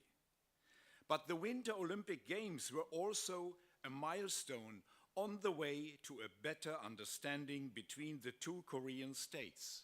The great dream now is that Korea will host the Olympic Games in 2032. Can sport contribute to the peace process? Ladies and gentlemen, I'm standing here as a citizen of a country that was also beset by the fate of division for 40 years until 1989. And you ask me, were the awareness of belonging together and the will for reunification preserved or even promoted by sport? What role was accorded to the joint German Olympic teams? Can we learn anything from the German experience and, as it were, apply it, so to say, to Korea? As an historian, I'm very careful. History certainly helps us better understand the present, but it is not the basis for a reliable prognosis of the future. History does not repeat itself. Additionally, the political traditions and circumstances in Germany and Korea are quite different, not to mention the mentality of the people. I have no patent formula and will abstain from giving recommendations and advice. Instead, I would like to provide you with some information and allow you to draw your own conclusions. The Second World War represented a turning point in Olympic history, which was felt especially keenly in Germany. The 1936 Olympic Games in Berlin were, despite their undeniable use by the National Socialist regime for propaganda purposes, a perfectly organized celebration that was carried just as much by the outstanding achievements of the athletes as by enthusiasm and fairness of the spectators. Then followed a 2-year enforced Olympic layoff. The 1940 and 1944 games were cancelled. Not until 1948 did the best athletes in the world meet again in London. When the war ended in 1945, the map of Europe was completely changed. The Allied powers occupied Germany and divided it into 4 zones among themselves. The area of the capital, Berlin, was likewise divided into 4 zones, while the steel and coal-producing area, Saar, close to the French border, received special status as a French protectorate. Germany had lost its political sovereignty and its state unity and had disappeared from the international sporting stage. In the course of the political confrontation in Europe, in 1949, 2 separate states were founded on German soil. The Federal Republic of Germany, with its capital in Bonn, and the German Democratic Republic, whose government established itself in the Soviet sector of Berlin. While the Federal Republic was a parliamentary democracy with an open society and a free market economy, the GDR was a people's democracy along Soviet lines with a planned economy and heavily restricted sovereignty. In 1955, the Federal Republic joined NATO, while the GDR joined the Warsaw Pact. Thus, the line of division between the large political camps in Europe ran straight through the middle of Germany. Yet to avoid false conceptions and an over-hasty drawing of parallels, I would like to stress also a decisive difference between the situation in Germany and that in Korea. Despite the partition in Germany, between the two German states, we had economic relations, postal and travel connections, as well as cooperation in important areas. Despite the opposed systems and bureaucratic obstacles, the border was relatively open until 1961. In particular, through the media of radio and television, the people on one side could inform themselves on what was going on the other.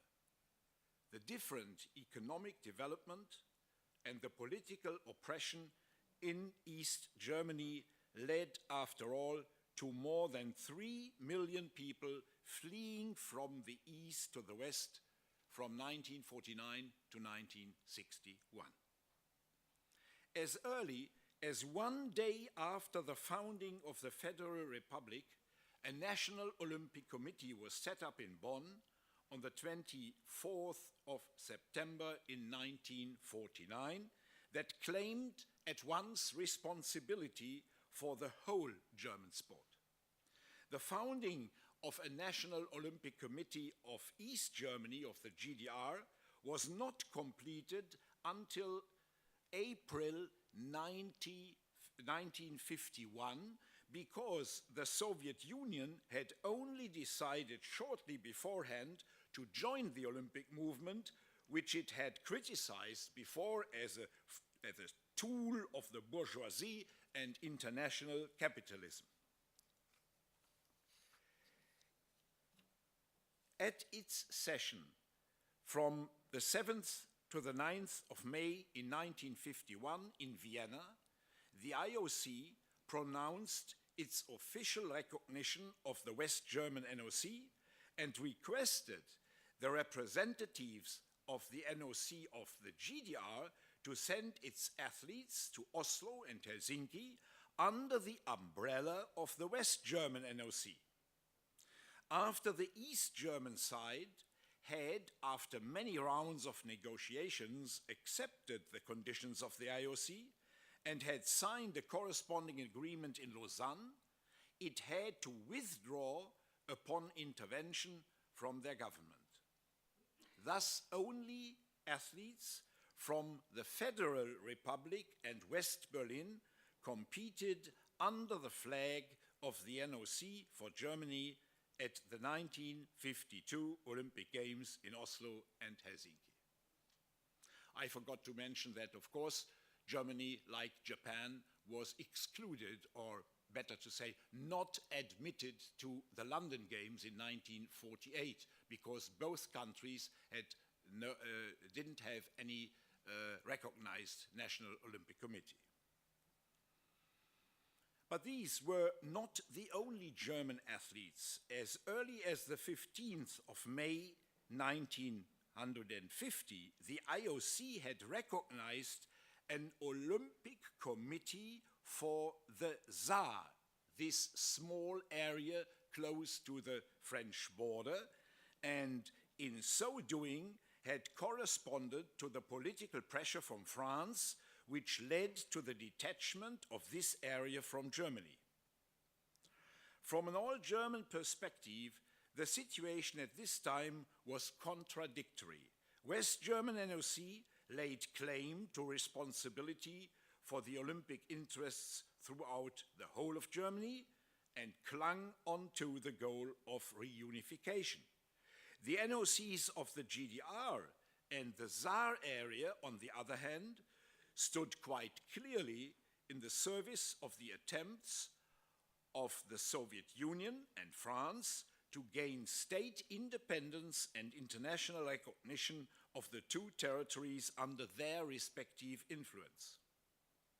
Although the formation of an all-German Olympic team for 1952 had failed, in December of the same year, the so-called Berlin Agreement between the roof organizations of both German states was signed.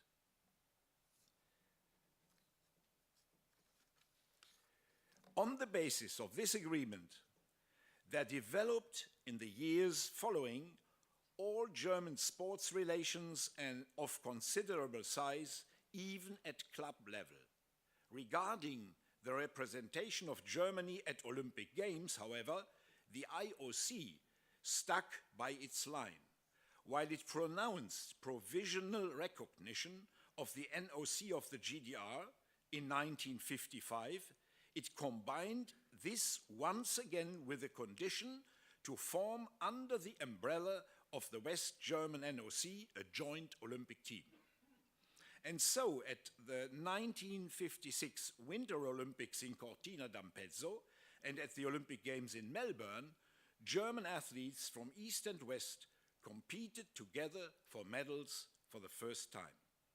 The athletes of the Saar area also belonged to the German team, for although after a German-French agreement and a vote of the population, this area should have returned to West Germany on the 1st of January 1957, the sport organizations decided to complete this mini reunification 6 weeks earlier, and they introduced the athletes from the Saar area already in November, December into the Melbourne team. Immediately after the Olympic Games in Melbourne, the number of German sporting encounters increased considerably. The West German Sports Confederation even hailed the year 1957 as the year of all German sporting exchange in order to strengthen this tendency. When the IOC made clear that for 1962, in Squaw Valley and Rome, only one German team was in question, the optimists seemed to be right.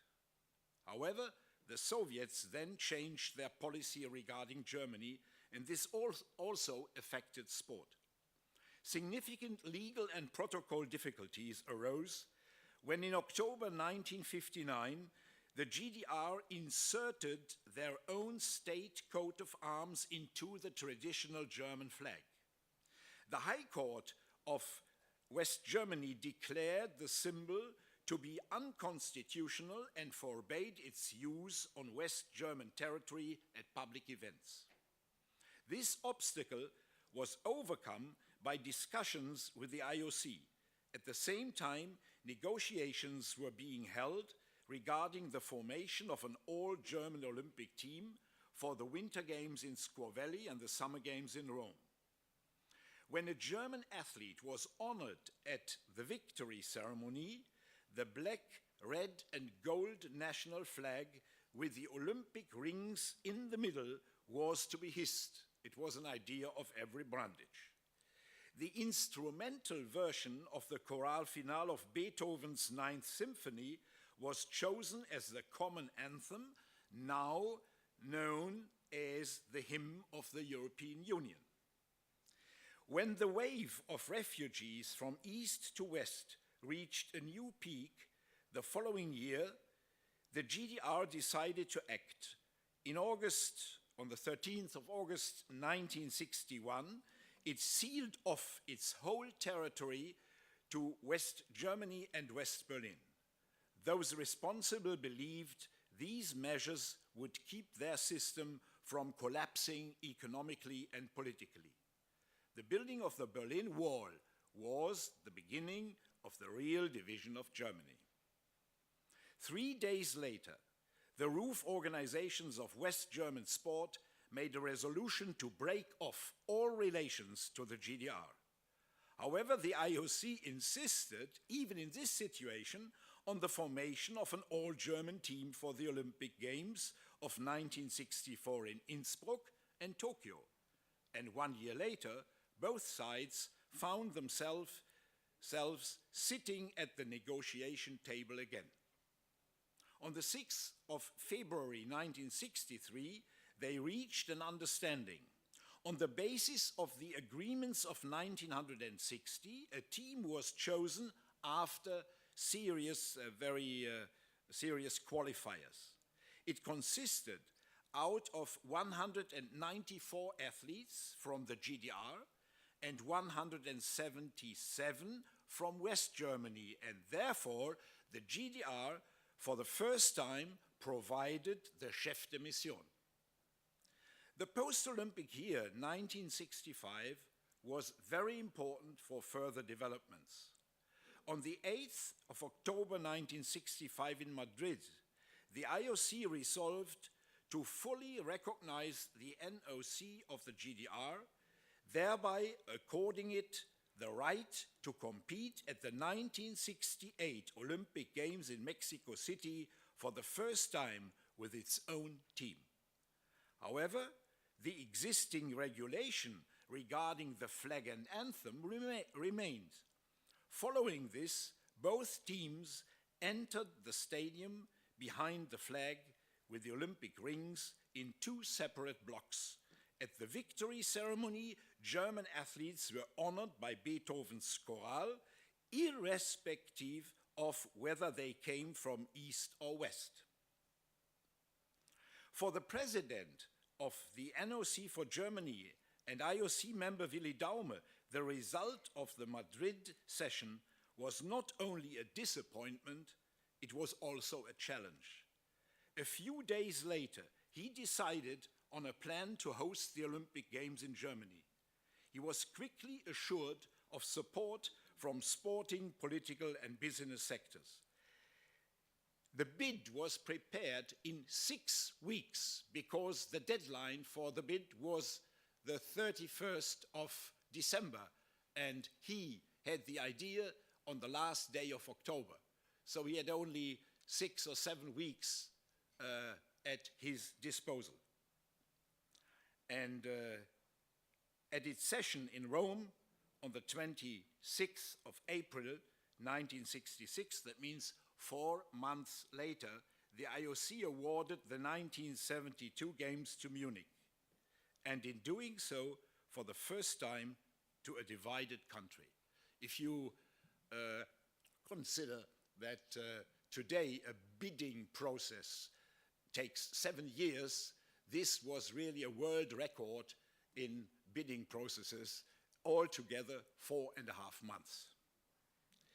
The GDR was not enthusiastic about this development and opened up a systematic propaganda war. On the other hand, it recognized the excellent possibility offered by a world sports stage to present itself in Munich in the form of an independent team with its own state symbols.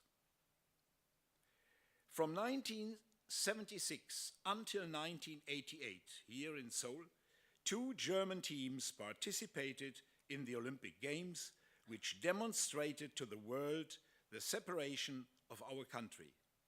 Nevertheless, in the year 1974, the sport organizations of both countries signed a contract regulating the relationship on a formal level. It has to be admitted that the people of the GDR were also rather proud of their athletes, yet sport did hardly contribute to the stabilization of the system. Too dominant were the economic worries of everyday life and discontent resulting from them. After the West German NOC had, on the 14th of May 1980, decided against sending a team to the Olympic Games in Moscow, the GDR had to refrain from participating in Los Angeles due to solidarity with the USSR. At the Olympic Games in Seoul in 1988, 2 German teams took part for the last time.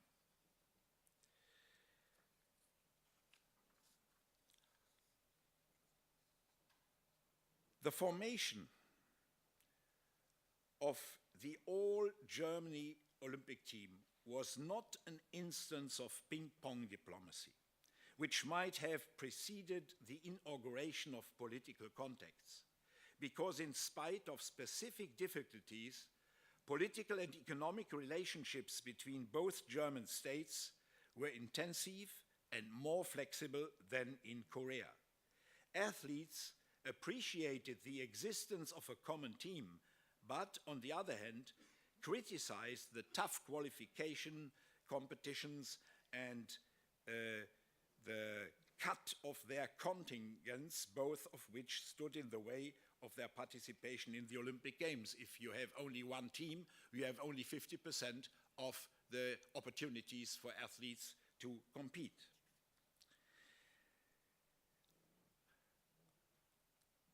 Although the dissolution of the GDR regime in October 1989 had announced itself for a considerable time before, the opening of the Berlin Wall met the people in Germany totally unexpectedly and unprepared. The sports organizations too, in both parts of Germany, stood before a completely new situation. Just a few days later, it came in East and West Berlin, as well as in regions close to the frontier, to the first spontaneous meetings between sports teams from both sides. The East German Sports Confederation had lost any control over its clubs and federations. Under the influence of this development, the umbrella organizations of both German states declared on the 17th of November, that means 8 days after the fall of the wall, free sports exchange for the whole of Germany. In view of the now prevailing freedom of travel, there were in the next 4 months in total 5,000 sports encounters between East and West German clubs and federations. Although the GDR still existed with its institutions, police, army, and secret service, the once so feared instruments of government and the Communist Party were extensively paralyzed. The clubs and federations began on their own initiative with the transformation process without waiting for instructions from above. Everywhere there were new elections of the committees and boards of clubs and federations in open voting. To be sure, in many cases, the nomenclatura of the old system offered resistance, but the new forces, who mostly belonged to the younger generation, were not to be stopped. In the now free press began a critical discussion about the system of elite sport in the GDR, the privileges of the athletes and officials, the system of state doping and spying, the neglect of mass sport, the lack of sports equipment, the state of sports facilities, and many other problems. At the same time, the sports communities, which were extensively organized and financed via industrial complexes, found themselves on the basis of the economic decline in a difficult situation. Even in the first 3 months, numerous top athletes from profitable sports, especially footballers and boxers, as well as trainers, sports scientists, and other experts, went to West Germany and to other countries and to China and the Far East. Until this time, the government in the GDR continued to be responsible on its territory for sport. In consequence of the radical reduction of financial contributions, the DTSB, which was the confederation, the umbrella organization alone, had to dismiss 25,000 refugees, 25,000 employees. Instead of top-class sport, leisure and mass sport was now to be encouraged. Also, the means for the sport facilities and research institutes were radically reduced, many of the communist cadres sent into retirement. By the end of 1990, the unification of the umbrella organizations and federations in East and West was complete. At the Olympic Games in 1992 in Barcelona, for the first time since 1964, a unified German team took part. I think that I should finish here because it is a little bit too long, but I'm ready to answer questions referring to this process later in the discussion. And I have a request to Professor Kang. Come up to the stage. I would like to present something to you.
Dr. Lemma, could I ask you to use the mic, or could we hand him a mic, please?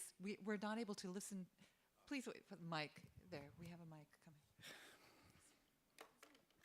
So it's a piece of the original Berlin Wall. This is an original piece of the Berlin Wall, and I hope that one day also the wall which divides North and South Korea will fall down, and this is my hope.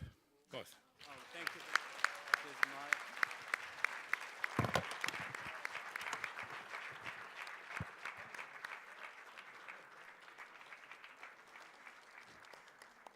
Once again, we'd like to thank Dr. Lemma for his presentation, for his extensive insights on the German experience and how sport provided a glimmer of hope in bringing those two countries together, and also for the very special gift for Dr. Kang. And now, ladies and gentlemen, we're now going to take a coffee break. Refreshments are served outside. We are going to resume with the forum at 4:20, so please be sure to return to your seats by then. Once again, we will resume at 4:20. Enjoy your coffee breaks.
Ladies and gentlemen, I hope you enjoyed your break.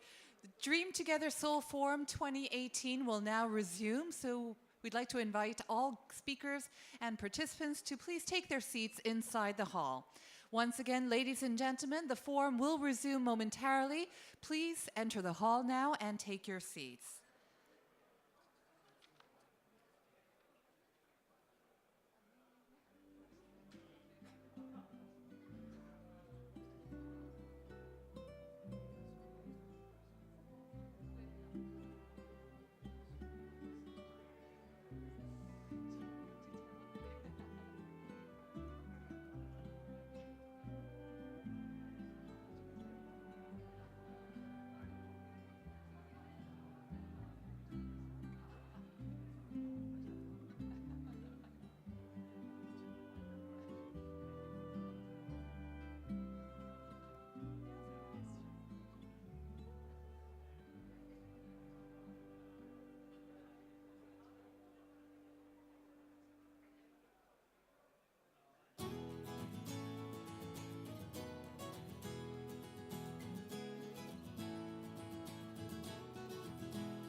Ladies and gentlemen, once again, would you please take your seats inside the hall so that we can resume with the conference?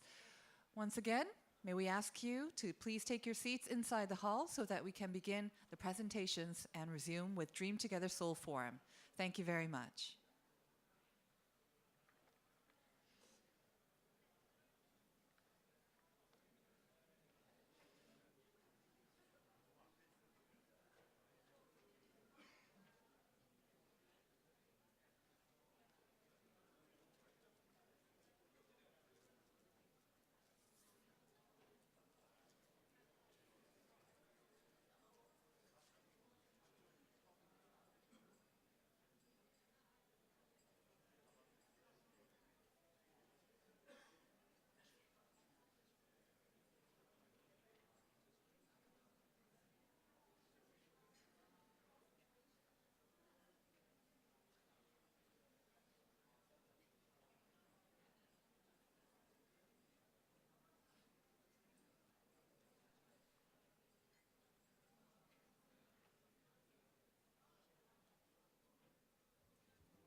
Welcome back, everyone. Hope you enjoyed your coffee.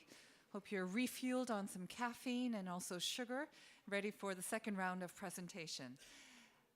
I'm now pleased to introduce our fourth presenter. He is Dr. Young-il Na, and he will present on the topics of sports and peace on the Korean Peninsula. Would you please give Dr. Na a big round of applause?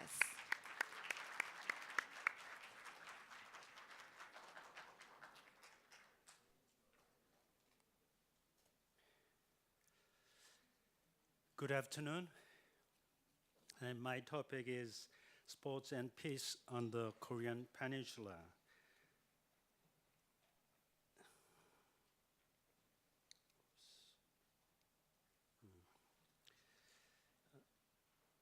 Sorry.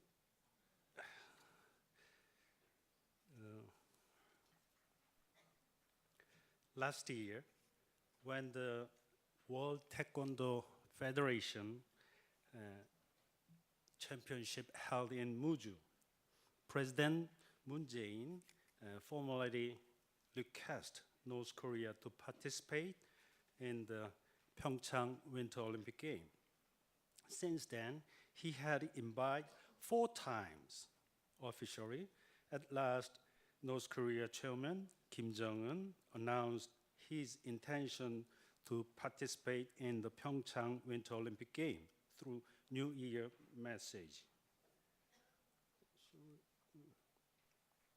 1 year ago, North Korea was conducting its 6th nuclear test and succeeding in launching ICBM.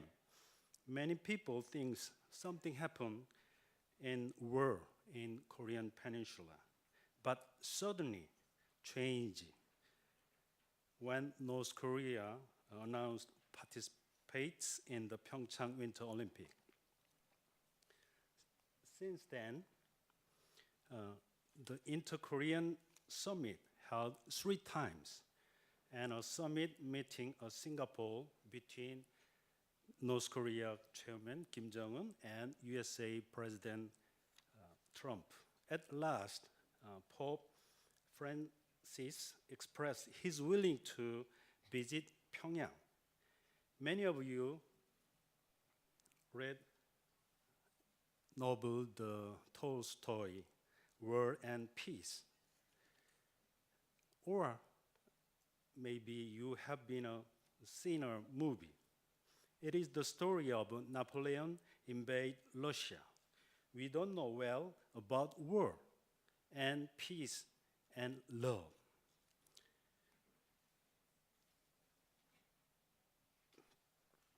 In the Eastern country, there is a book called Art of War by Sun Tzu, the most important and famous military book in Asia.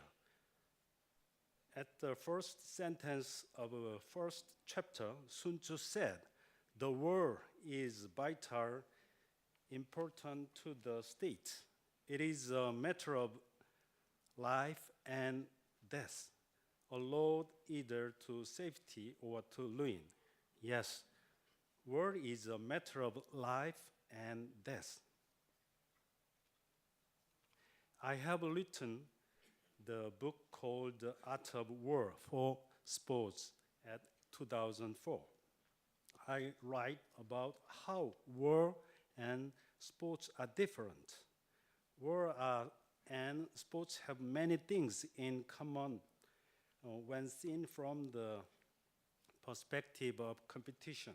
However, fundamental difference regarding whether the opponent is regarding as an enemy or a partner to compete.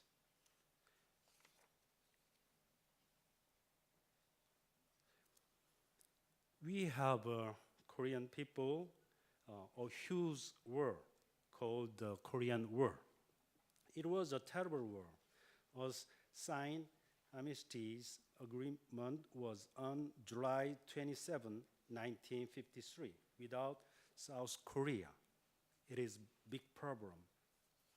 According to the US statistics, 2 million people have died. At that time, Korean population was 25 million. According to the Soviet statistics, North Korea has 11% deaths during the war. 80% of industrial and public facility and transport facility were destroyed. Korean War is not over yet. Officially, in 1968, 31 North Korean commanders attacked Blue House. After this incident, President Park Chung-hee declared national priority. In 1983, including Deputy Prime Minister, 21 people were killed in Rangoon in Myanmar. And there was a terror and at Gimpo International Airport a week before the 1986 Seoul Olympic Games held in 1987.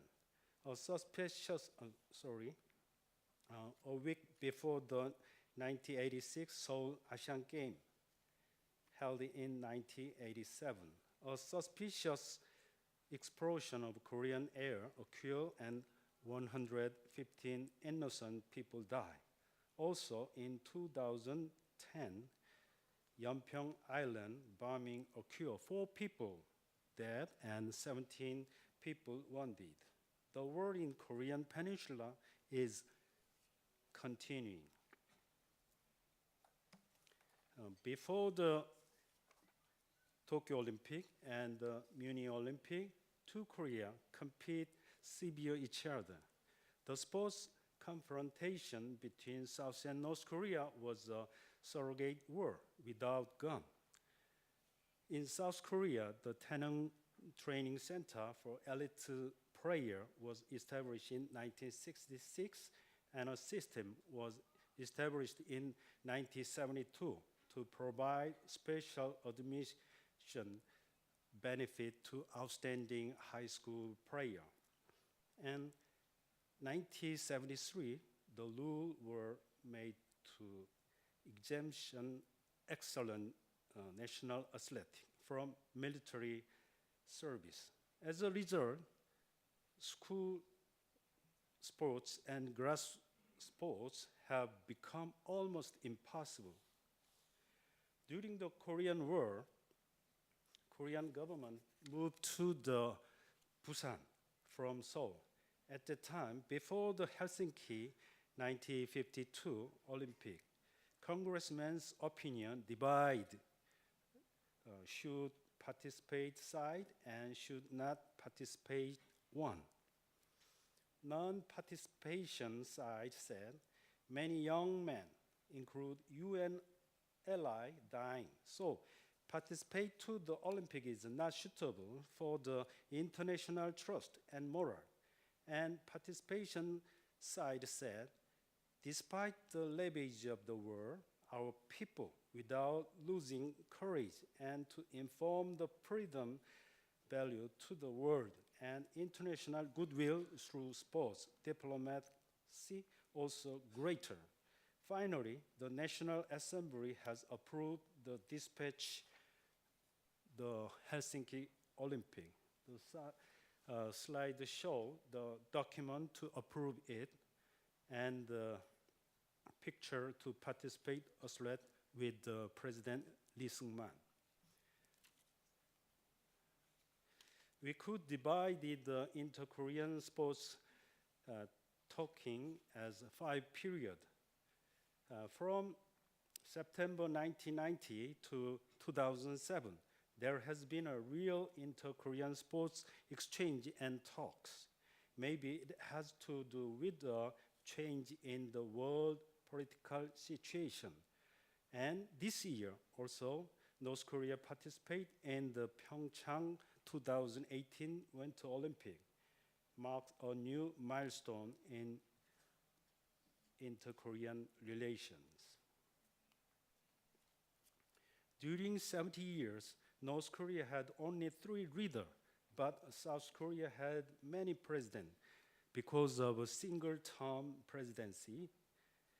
Following the tendency of regime, inter-Korean relations are changed. You can see who is the pro-North Korea and compare the size of the near.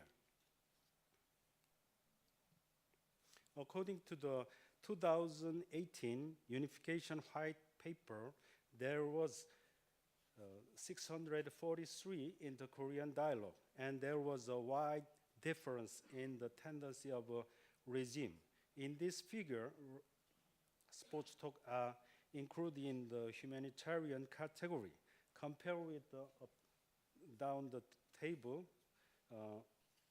compare with Germany, there is a big difference.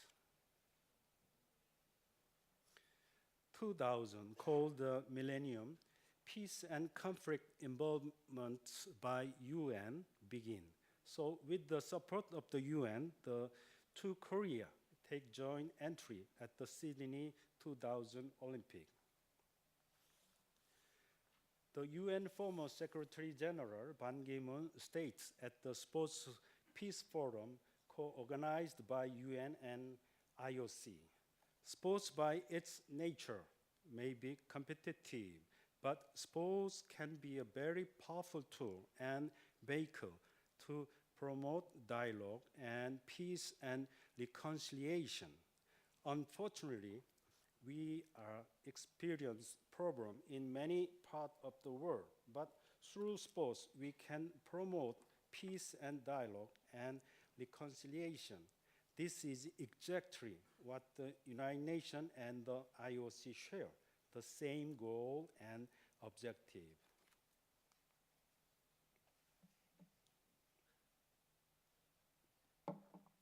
Maybe you know the Ekecheria. Ekecheria is the truth, which was personal and represented as a divine being at the entrance of the temple of Zeus at ancient Olympia. The Olympic game is a symbol of ceasefire and peace movement. So the International Olympic Truth Foundation and the International Olympic Truth Center was established at 2000. And I want to share my personal experience.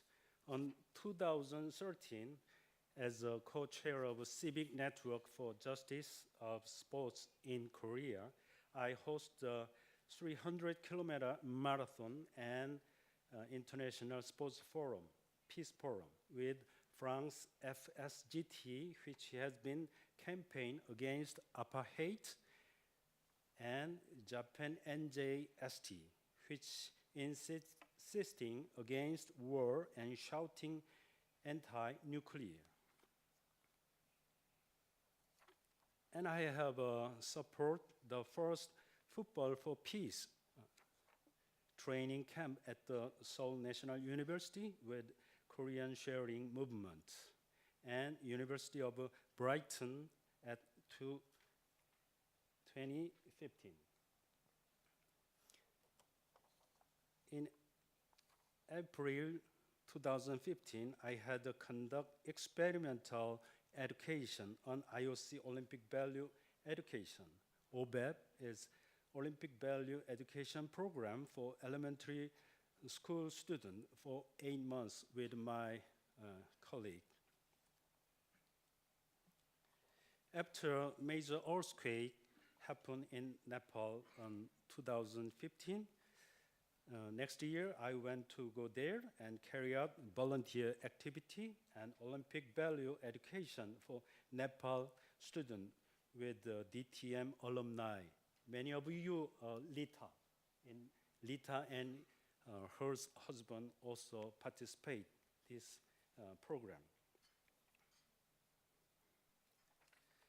According to the survey by Gallup poll celebrating the 70th anniversary of liberation, Korean thinks that the best moment was select 2002 World Cup, and second was hosting Seoul 1988 Olympic, and third was overcome IMF crisis, economic crisis, and correcting the gold. Such as Korean people remember World Cup and Olympic as the greatest experience in their lives. And how about Pyeongchang 2018 Winter Olympic? South Korea was a really poor country. Through sports, Korea became known to the world and became a rich country, I think. We joined the IOC even before the country was established at 1947, and issued lotto to raise the money to participate in the 1948 London Olympic. South Korea per capita on 1950 is GMP is under $100. And the sixth Asian Game was scheduled held in Seoul, South Korea, but due to the economical situation, we resigned at 1967. Only $3,728 US dollar when we host the Seoul Olympic. 12,000 US dollar at hosting 2002 FIFA World Cup. This year, hosting Pyeongchang Winter Olympic Game, Korea per capita is 32,000 US dollar. What is surprise, isn't it? Seoul Olympic gave a powerful impetus to the development of South Korea's relation with Eastern Europe and Soviet Union and with China. And for Korea's transition to democracy, Seoul Olympic provide protection from increasing threat from North Korea. So how will the Pyeongchang Winter Olympic be evaluated? Nobody knows the future happen.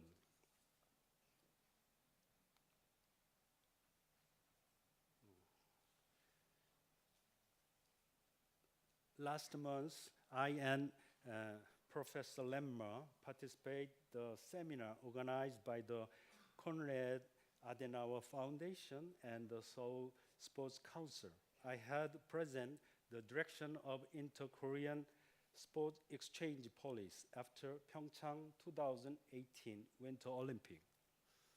I can tell everything in this table, I would like to talk three directions: peace-oriented police, unification-oriented police, and mutual prosperity police.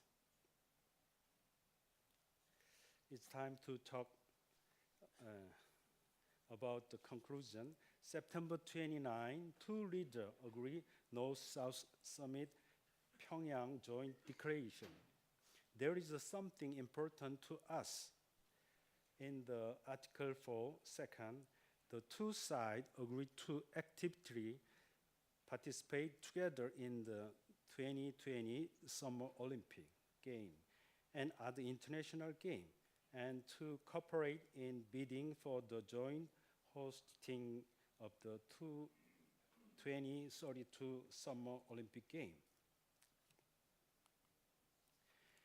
If co-hosting the 2032 Summer Olympic, it will be a tremendous thing. In Seoul Olympic, we invest 2.3 trillion won and build 33 stadium and get 352 billion won in profit. So after Seoul Olympic, we established National Sports Promotion Fund, and the Sports Promotion Fund support this forum. They support and supported 10 trillion won from 1989 to 2070. Pyeongchang Winter Olympic invest about 14 trillion won and make KTX. It co-hosted the 2032 Summer Olympic. How many company and airports will enter North Korea? Maybe Olympic official sponsor include Coca-Cola, the symbol of capitalism, will enter North Korea, and more than the 10,000 airports will visit North Korea. If that happens, North Korea will be changed by itself. Think about the future of marathon. Beyond the DMZ, we can marathon connecting Central Asia and Europe. It will be a peace on the Korean peninsula without war. Do you know Joltak Dongsi? Maybe Korean, many of you know. This is a story from Buddhist book. In order to the egg to hatch, the cub must peck inside, and the mother must peck at the same time. You cannot break the egg with only one force. Peace on the Korean peninsula should work simultaneously with this time in and out. We need our one effort and the help of many countries. Thank you. Assalamu alaikum. Shalom. Thank you. Thank you, Dr. Nai, for your presentation and for providing us an oversight of how sport is working to promote peace here on the Korean Peninsula. And now our fifth and final presentation will be jointly given by the Deputy Secretary General of Ministry of Youth and Sports of Malaysia, Ms. Ramona Mohid Razali, and Special Officer to the Secretary General of Ministry of Youth and Sports Malaysia, Mr. Nur Kamarul Norzam. Their presentation is titled Sports Multiracial Unity Malaysia Case. Please applaud them with a big round of applause. Thank you. Very good afternoon to everyone. I'm really pleased to be here and really happy. And I'm sure all of you are really happy also, since this is the last lot, right? Okay. So without further ado, I would just like to say that express our appreciation to Professor Kang and his team for successfully organizing the Dream Together Seoul Forum 2018. I believe this forum is a great effort towards sharing our knowledge and our experience with regards to making sports as a mechanism or a tool towards peace building and unity efforts.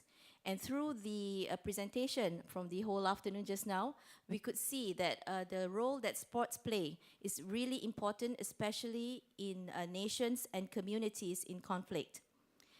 In this sense, Malaysia probably, well, we are lucky in that sense because we do not have such serious conflicts. However, we do have issues, as in other nations as well, issues that needs to be addressed, especially when we have a multiracial and a multi-religious society. So that's why for today, we'd like to share our Malaysian experience with you so that we can see the best practices that we can take away from. And I believe that all of us here actually would rather focus, right, on sports. But for Team Malaysia, Mr. Kamarul and I, we are both from the Ministry of Youth and Sports. So for our sharing purposes, actually we are more focusing on the aspect of administrators. We've been blessed to be here in Seoul for this one whole week because obviously we gain a lot of experience and knowledge sharing through our friends in terms of sports development and sports enhancement, and also in terms of administration. So we hope you would actually get the perspective from the ministerial view as well, so that it could be a good mixture that all of us can share. Okay, the overview of the presentation is as appeared on the slide. We'll just go through it as quickly as possible. And for those who are probably not from Southeast Asia, this is just Malaysia at a glance, whereby currently we are at a population of 32.4 million, and we are nearly balanced in terms of the gender population, with 16 million male and 15 million female. And through the population, we can see that the ethnic groups being the percentage, the largest percentage ethnic group in Malaysia would be the Bumiputra, followed by the Chinese, Indians, and others. For those who are not familiar with Malaysia, so this is where you can see how we use sports as a tool to unite the people of Malaysia, because we do have several, as I mentioned on the screen just now, the ethnicities, and with each ethnicity, of course, they have their own culture and traits and also religion. And basically, this is just a glance through the timeline from how Malaysia came to be. So from the 19th century, of course, as most other nations in Southeast Asia, we were under the British colonization. And then in 1941, we were under the Japanese. And later on, back to the British in 1945. And Malaysia achieved actually its Independence Day in 1957, but then it was known as Malaya. And in 1963, the states of Sabah and Sarawak on the Borneo side joined Malaya, and then we are known as Malaysia in 1963. So basically, this is how our map looks like. And you could see on the East Malaysia, we have two states there, Sabah and Sarawak, and that is the Borneo, okay? They consist of Sabah and Sarawak, and we have the Peninsular Malaysia. Overall, we have 14 states and one federal government. So as it is, it's being spread out. So we have issues in addressing the unity for the people of Malaysia. And next, I'll just briefly scroll through the history of our multiracial Malaysia, whereby, as I mentioned just now, during the British colonization, we have a mass immigration during colonial rule due to the increased labor demand based on the Second Industrial Revolution, and where the British brought in the Chinese immigrants to work at the mining land, while the Indians were brought in to work in the rubber estates. Then, of course, not forgetting, we have the Bumiputra of Sabah and Sarawak at East Malaysia, and this would be the Borneo part of Malaysia. So you can see here we have the indigenous people and the ethnic minorities, where we have approximately 26 different ethnic in Sarawak and about the same in Sabah as well. So with all these minorities, ethnic minorities, they do have their own language, their own culture, and their own religion. So we have the issues of integration in terms of Sabah and Sarawak. Number one is, of course, geographically. As the map shows, we are separated by the South China Sea. So with that, of course, the sports development and the unity efforts really plays a large role in our government's policy because they are geographically located too far away from where we are to be enhanced together with our programs. And in the other aspect, we also have socio-economic disparity in terms of income, education, and employment opportunities. Okay, but as I mentioned just now, all this, we can look at it positively or negatively. If we were to look at it negatively, we'd say that it's all the historical baggage that we are faced with. But I tend to look at it positively, so I would say that this is actually what made Malaysia unique. All right, so the differences in the culture and religion and race made us unique, and I would rather think that as an asset to us. Just for your information, the official language is, of course, the Bahasa Melayu or Malay language, but the other languages are also being used widely, Chinese, Tamil, and English. And at the same time, the official religion is Islam, but other religions are allowed. And of course, just now, one of the speakers mentioned the education system plays a very important role as well in uniting the people.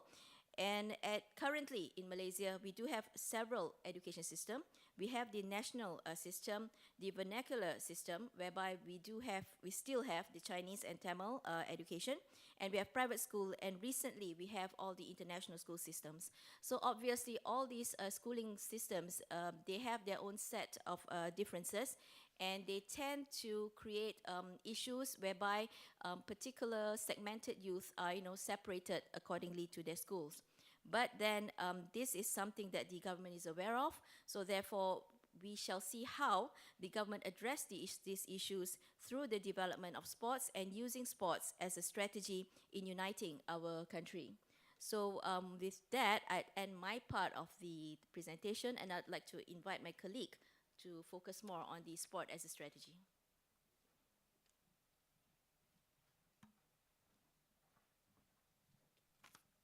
Thank you, Ms. Ramona. Bismillahirrahmanirrahim. Assalamu alaikum and a very good afternoon to all. I am Nor Kamarul Norzam, the Special Officer to the Secretary General of Ministry of Youth and Sports of Malaysia. Firstly, it is my greatest honor to stand here. Firstly, as the proud alumni of Dream Together Master Program generally, and I'm from the third batch of DTM specifically. And also to share you, the Malaysia, and our experience of having to live in a harmonious, multiracial society. As what Ms. Mona has said before, it is so crucial for us to maintain our moderation, our tolerance, and to safeguard our unity. So sports play an important and crucial role to help to sustain this unity through three systems, which are sports and education, firstly, sports in society, secondly, and the last one is sports system.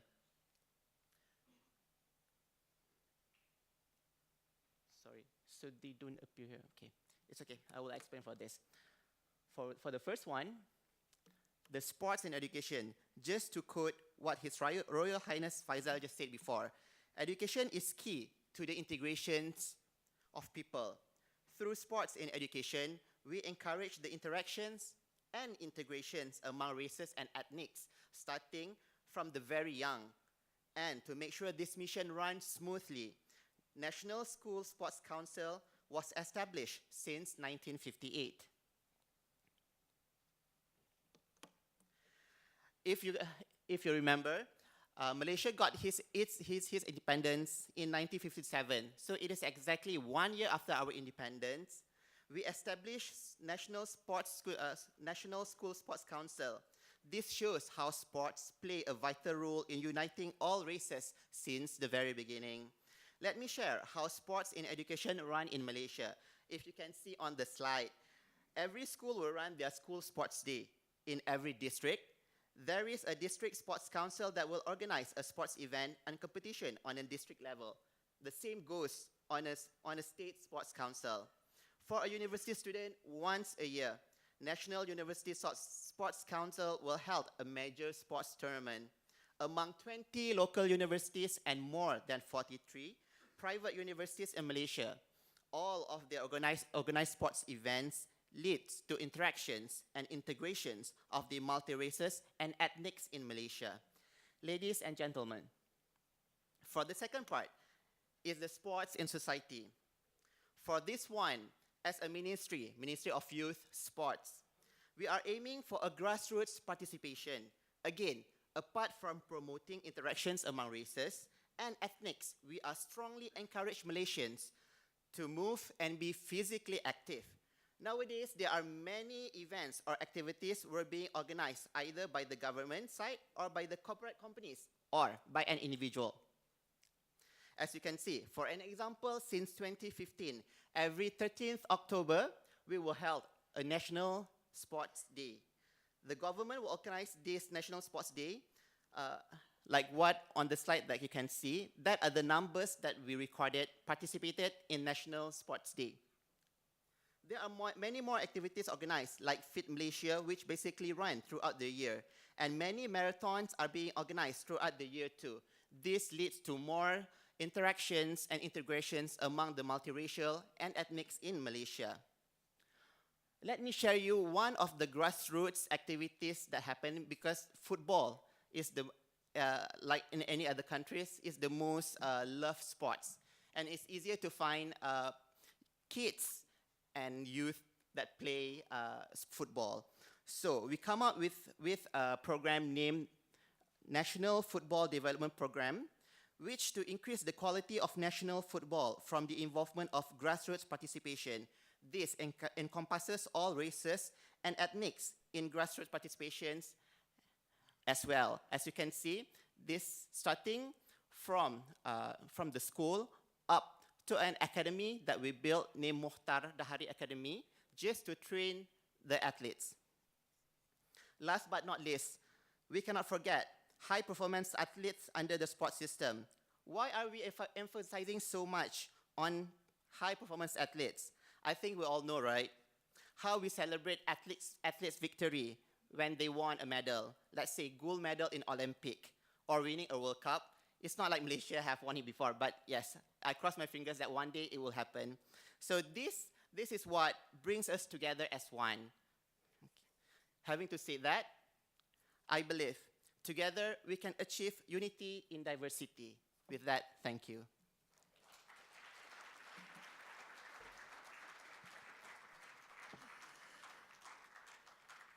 Thank you very much, Ms. Mazali, and also Mr. Norzam, for your presentation on Malaysia's case. A unique example where not exactly conflict, but sport is being used as a tool to build unity and also cross-ethnic groups as well. We're now going to begin the panel discussion. We're just going to take a few minutes to set the stage, so I ask all of you to please remain in your seats for just a couple of moments.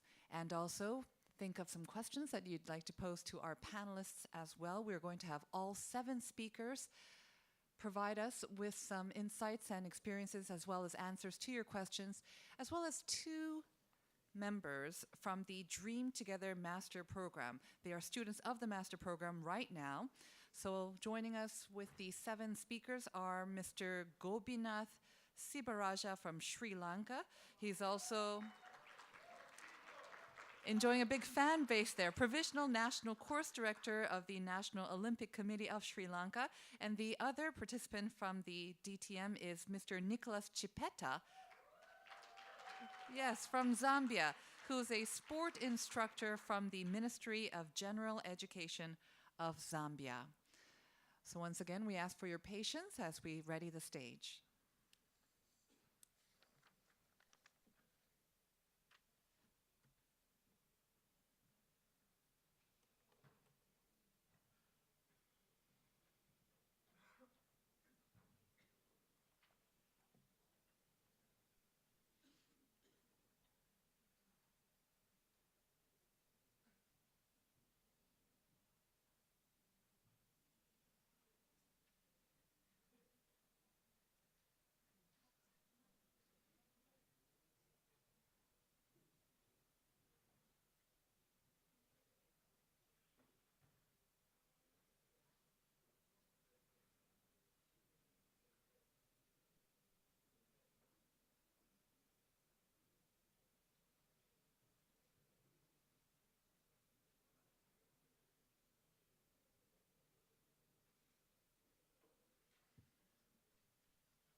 So, ladies and gentlemen, I believe the stage is now set. As you can see, we have a lot of panelists joining us for this discussion. So once again, may I invite all 7 speakers, as well as the 2 students from the DTM program, to join us on the stage now.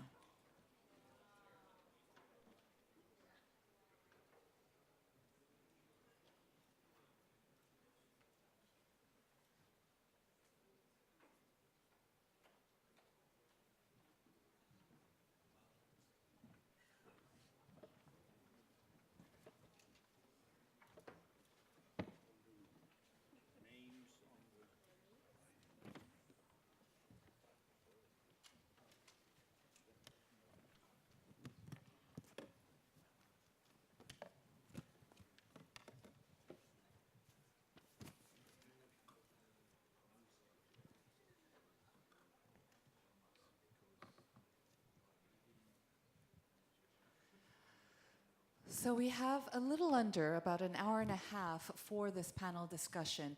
And as you can see, we have a full panel. 9 people are here to share their insights as well as their answers to any questions you may have. I'll make sure that we leave enough time at the end to accept your questions. But first, I'd like to start off by asking some of our panelists some questions to get us started.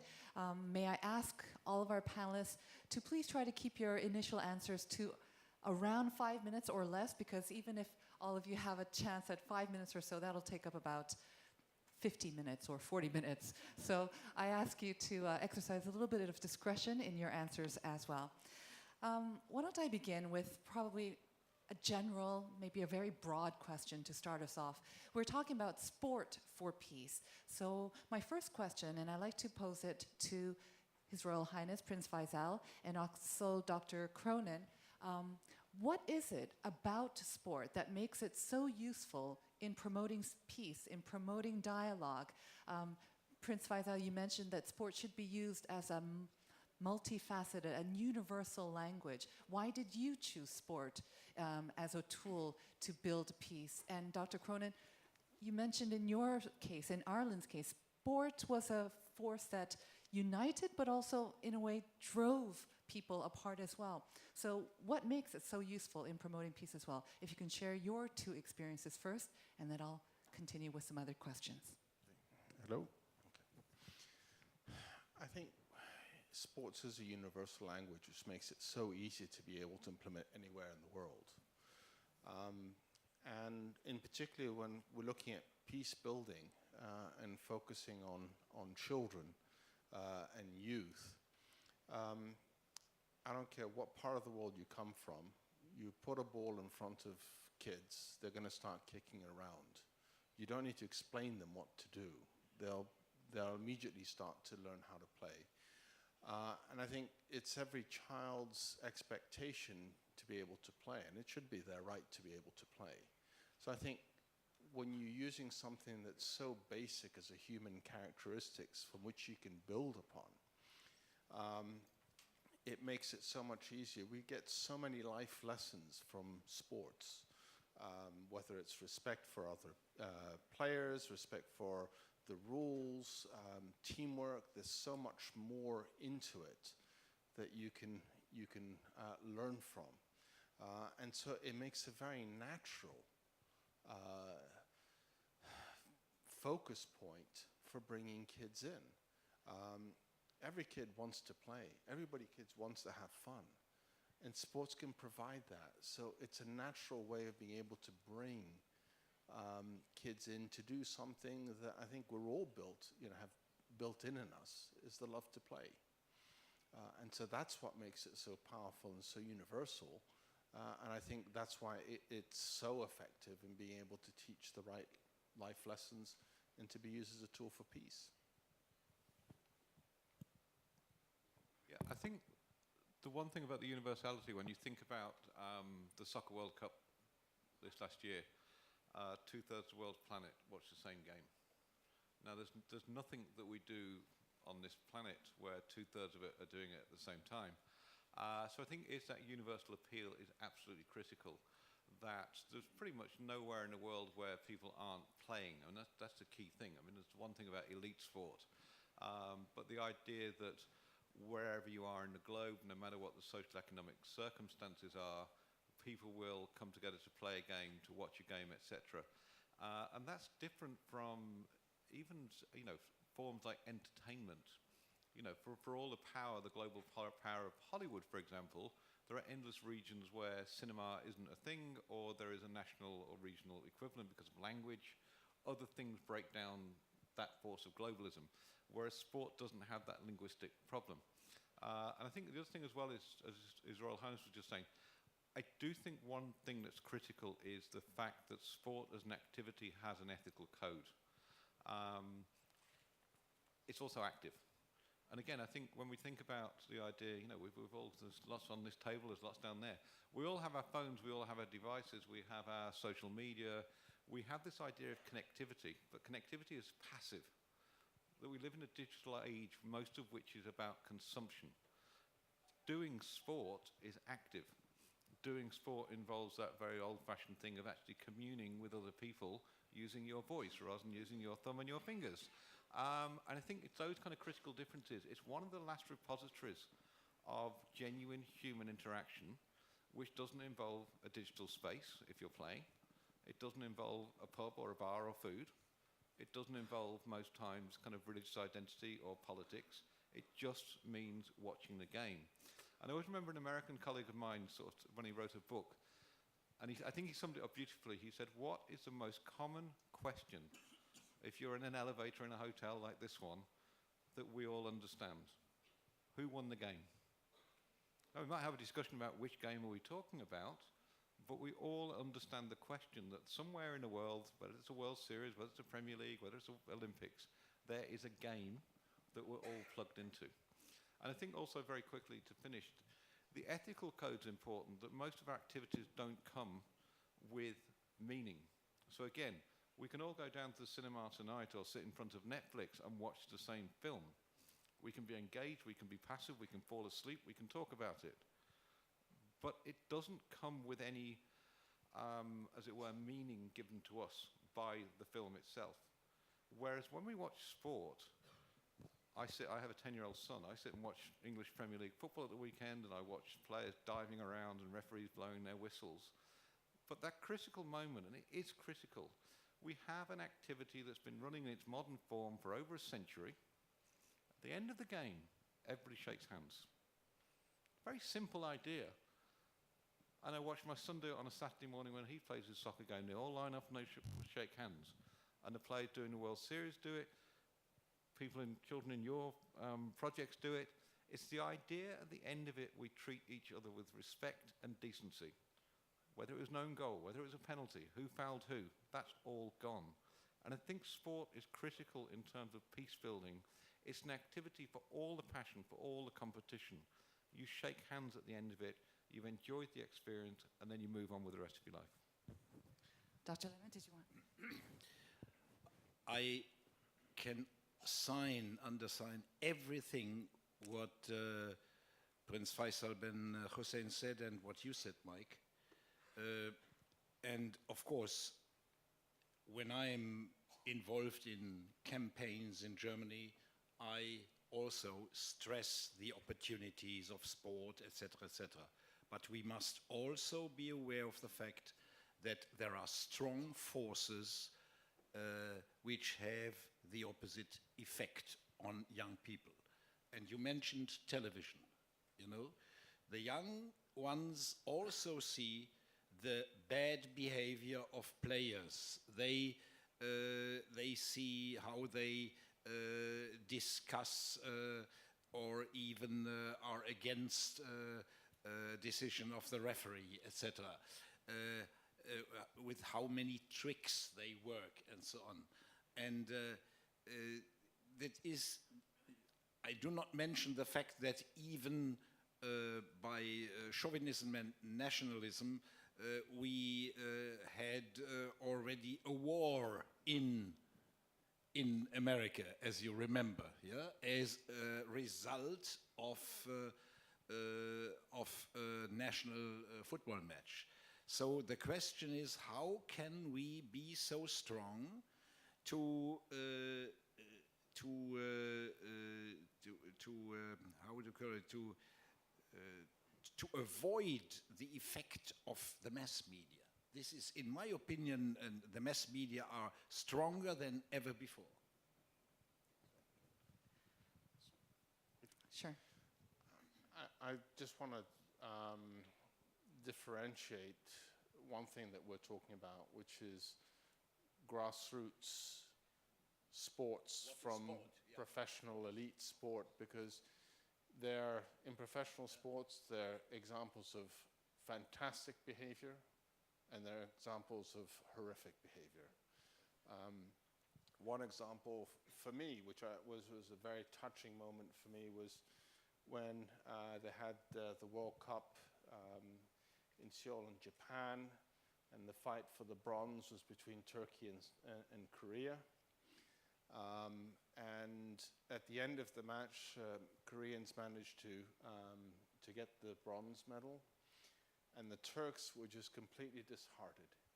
And the Korean team went, grabbed them by the hand, and paraded them around the parade and said these were worthy opponents. And I think that's the real power of what you can see in the goodness in professional sports. But to sit there and say they're not bad examples, unfortunately they are. A wonderful example, but actually I was picking up on the theme of mass media. I just wanted to follow up on what both of you said, or three of you said actually.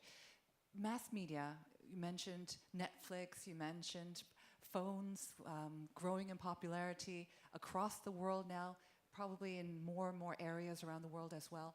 Is it also becoming a challenge to reach out to youth through sports and getting them away from their devices? Is it becoming more of a challenge to bring them into sport? I know that it's been a challenge for the IOC to even get the youth interested in the Olympic Games. So is that another challenge facing maybe sports administrators or people trying to use the power of sports to promote education, to promote peace? I think, to be honest, it's a real challenge in terms of time. We all have time pressures. But I also think it's a social economic problem.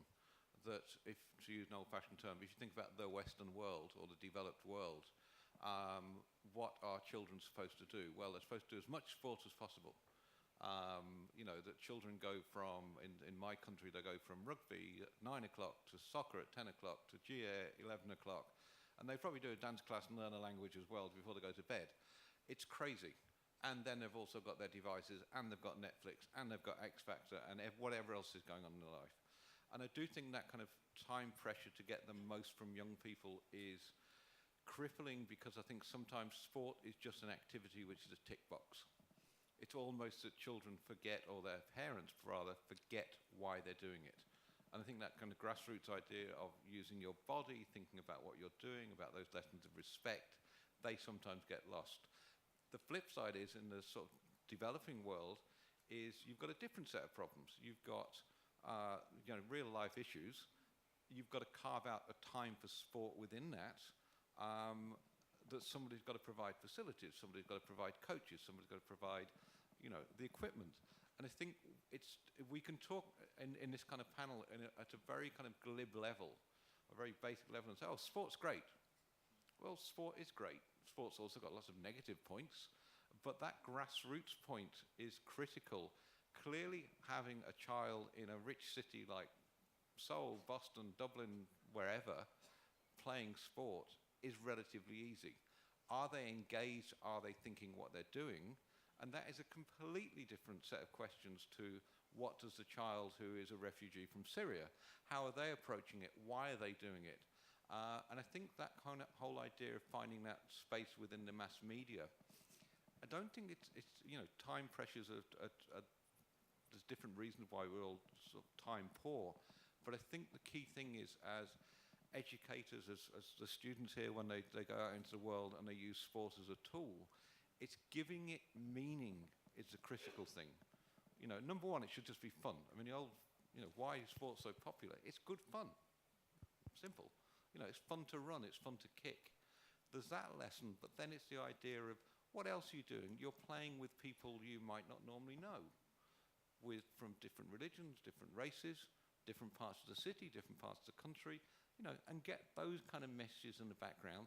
And critically, and I think one thing we haven't talked about, a lot of initiatives around sport are based on youth, and that's a good thing, and that's obvious because they're clear-minded and we can get them young. The critical fall-off in every country is between the ages of 12 to 14 when children stop playing sport.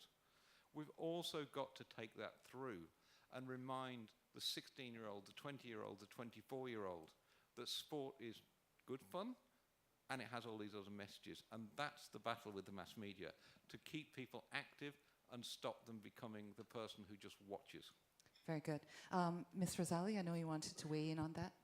Yes, basically, I'd just like to touch on just now your question on sports for the masses. I think basically, like as we presented even in Malaysia, we face the problem of getting youth to participate more in sports. And I think that is an issue faced by developed nations and developing nations, probably because of the, as you mentioned, the effects of the mass media and the effects of gadgets and all that. So what we see is that even within such a small country like Malaysia, there are this disparity in terms that on the rural area, you would see you'd have no problem of youth, participating in sports, because like that is their entertainment. So, in the evenings, in the mornings, all of them will go out and participate. But the youths in cities, as in Seoul, as in, Singapore, basically they are all attached to the gadgets. So this is an issue we have to face, because no matter what, the future is with the gadgets and with the youth. So, like it or not, we have to accept that. So now is how do we actually attract the youth through their gadgets to participate in sports. So I think through this, we can see that some government in Southeast Asia, for example, Singapore, they have a very unique way of addressing this issue by creating the platform and an app in the handphones. So that means, it's an app whereby youth go in and they download it, upload it, and through every exercise that they make, every maybe 10,000 steps of walk or every 5 kilometers that they run, they'll get rewarded. So in fact, in Malaysia, we're also starting to do that. One of our states in Malaysia do that actually. So you have to attract them, because it doesn't no longer work in the conventional way where you call them and they come and exercise and play ball. You have to attract them through the gadgets that they use. And with that, you relate it with the sports that they are interested in, perhaps football, perhaps tennis, and in some ways, they will sweat it out in order to get whatever it is there is. Very good. Yes, Dr. Na? I think the essence of sports is free, first. And sports is a more systematic, some organization like FIFA, IOC. And the play is everyone, and youth and old men also like the play. Play is not different to the sport. Sports is a rule, make a regulation. And when we talk to the North Korea, it is the sports is value neutral. So we can each other, North Korea soccer team also compete. And Taekwondo also same. And after we fighting brutally, and we together the essence of sports is value neutral, is very important, I think. So we can talk each other. Very good. Prince Faisal? If bad, we talked about also the challenges of rural versus urban and developed versus non-developed. I think in areas we're working on, which is areas of conflict, they usually are not have access to the type of technologies that other people may have. So I mean, organizing opportunities for people to play and develop, and it's not just to be able to play, but it's developing their skills into personal skills. It is so easy for people, and even now looking up here, you've still got some people that are looking at their phones and tapping away. It's a distraction. But for kids who have nothing, sports can be a very strong attraction. one of the things that was interesting in just to point out, the Youth Olympic Games had Olympism in Action Forum. And one of the challenges is that we're becoming increasingly urbanized. More and more people are leaving the rural areas. And I forget the percentages, but by 2050, over half of the world's population is going to be in urban areas. And now when you talk about the challenges, about how do you then get them engaged, the other aspect is that, you know, maybe it's, you can't get as much soccer fields or basketball courts in all these urban areas. But we also have to recognize that sports has to adapt so that it is relevant to the people who are playing it. So whether you're talking about new games like 3-on-3 basketball, whether we're looking at skateboarding, it's got to be something that they feel and they have a connection with and is adaptable to their environment. So if we just stick to the classic views of sports, we are potentially missing opportunities of engaging in youth in something that is attractive. You know, parkour is, you know, the gymnastics and jumping in urban, I mean, that's a growing sport. Why? Because that's a natural field that kids are finding themselves exposed to. So I think we need to be conscious that as we become more urbanized, we're going to have to attract the youth and get them away from the tablets and games, but do something, an activity where they can share and participate in that is relevant to them. Right. And if we just sit there and look at, it has to be the traditional sports, I think we lose, or we have the potential to lose a great opportunity to connect with the youth and to get them connected with each other. Right. Obviously, this is an issue probably deserves a forum of its own and could spawn hours and hours of discussion. Bringing it back to sports and its power to heal and to engage the youth. I mean, on our panel here, we have two, Miss Maya and also from Sri Lanka. You actually lived through conflict and you were able to experience directly, firsthand, the power of sports, and you chose to pursue that path as well in what you do with your NGO and what you are pursuing now. So I'd like for you to share your personal stories, how sport helped you survive those years. You said you're turning 38 and all your life you lived in conflict, and also what prompted you to go from math to pursue sports as a DTM here as well. So could you share your personal experience and how sports affected you?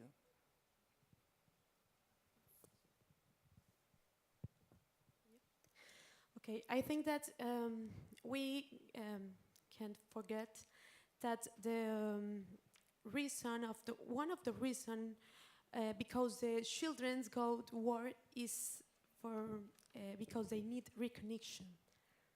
The recognition is very, very important to children.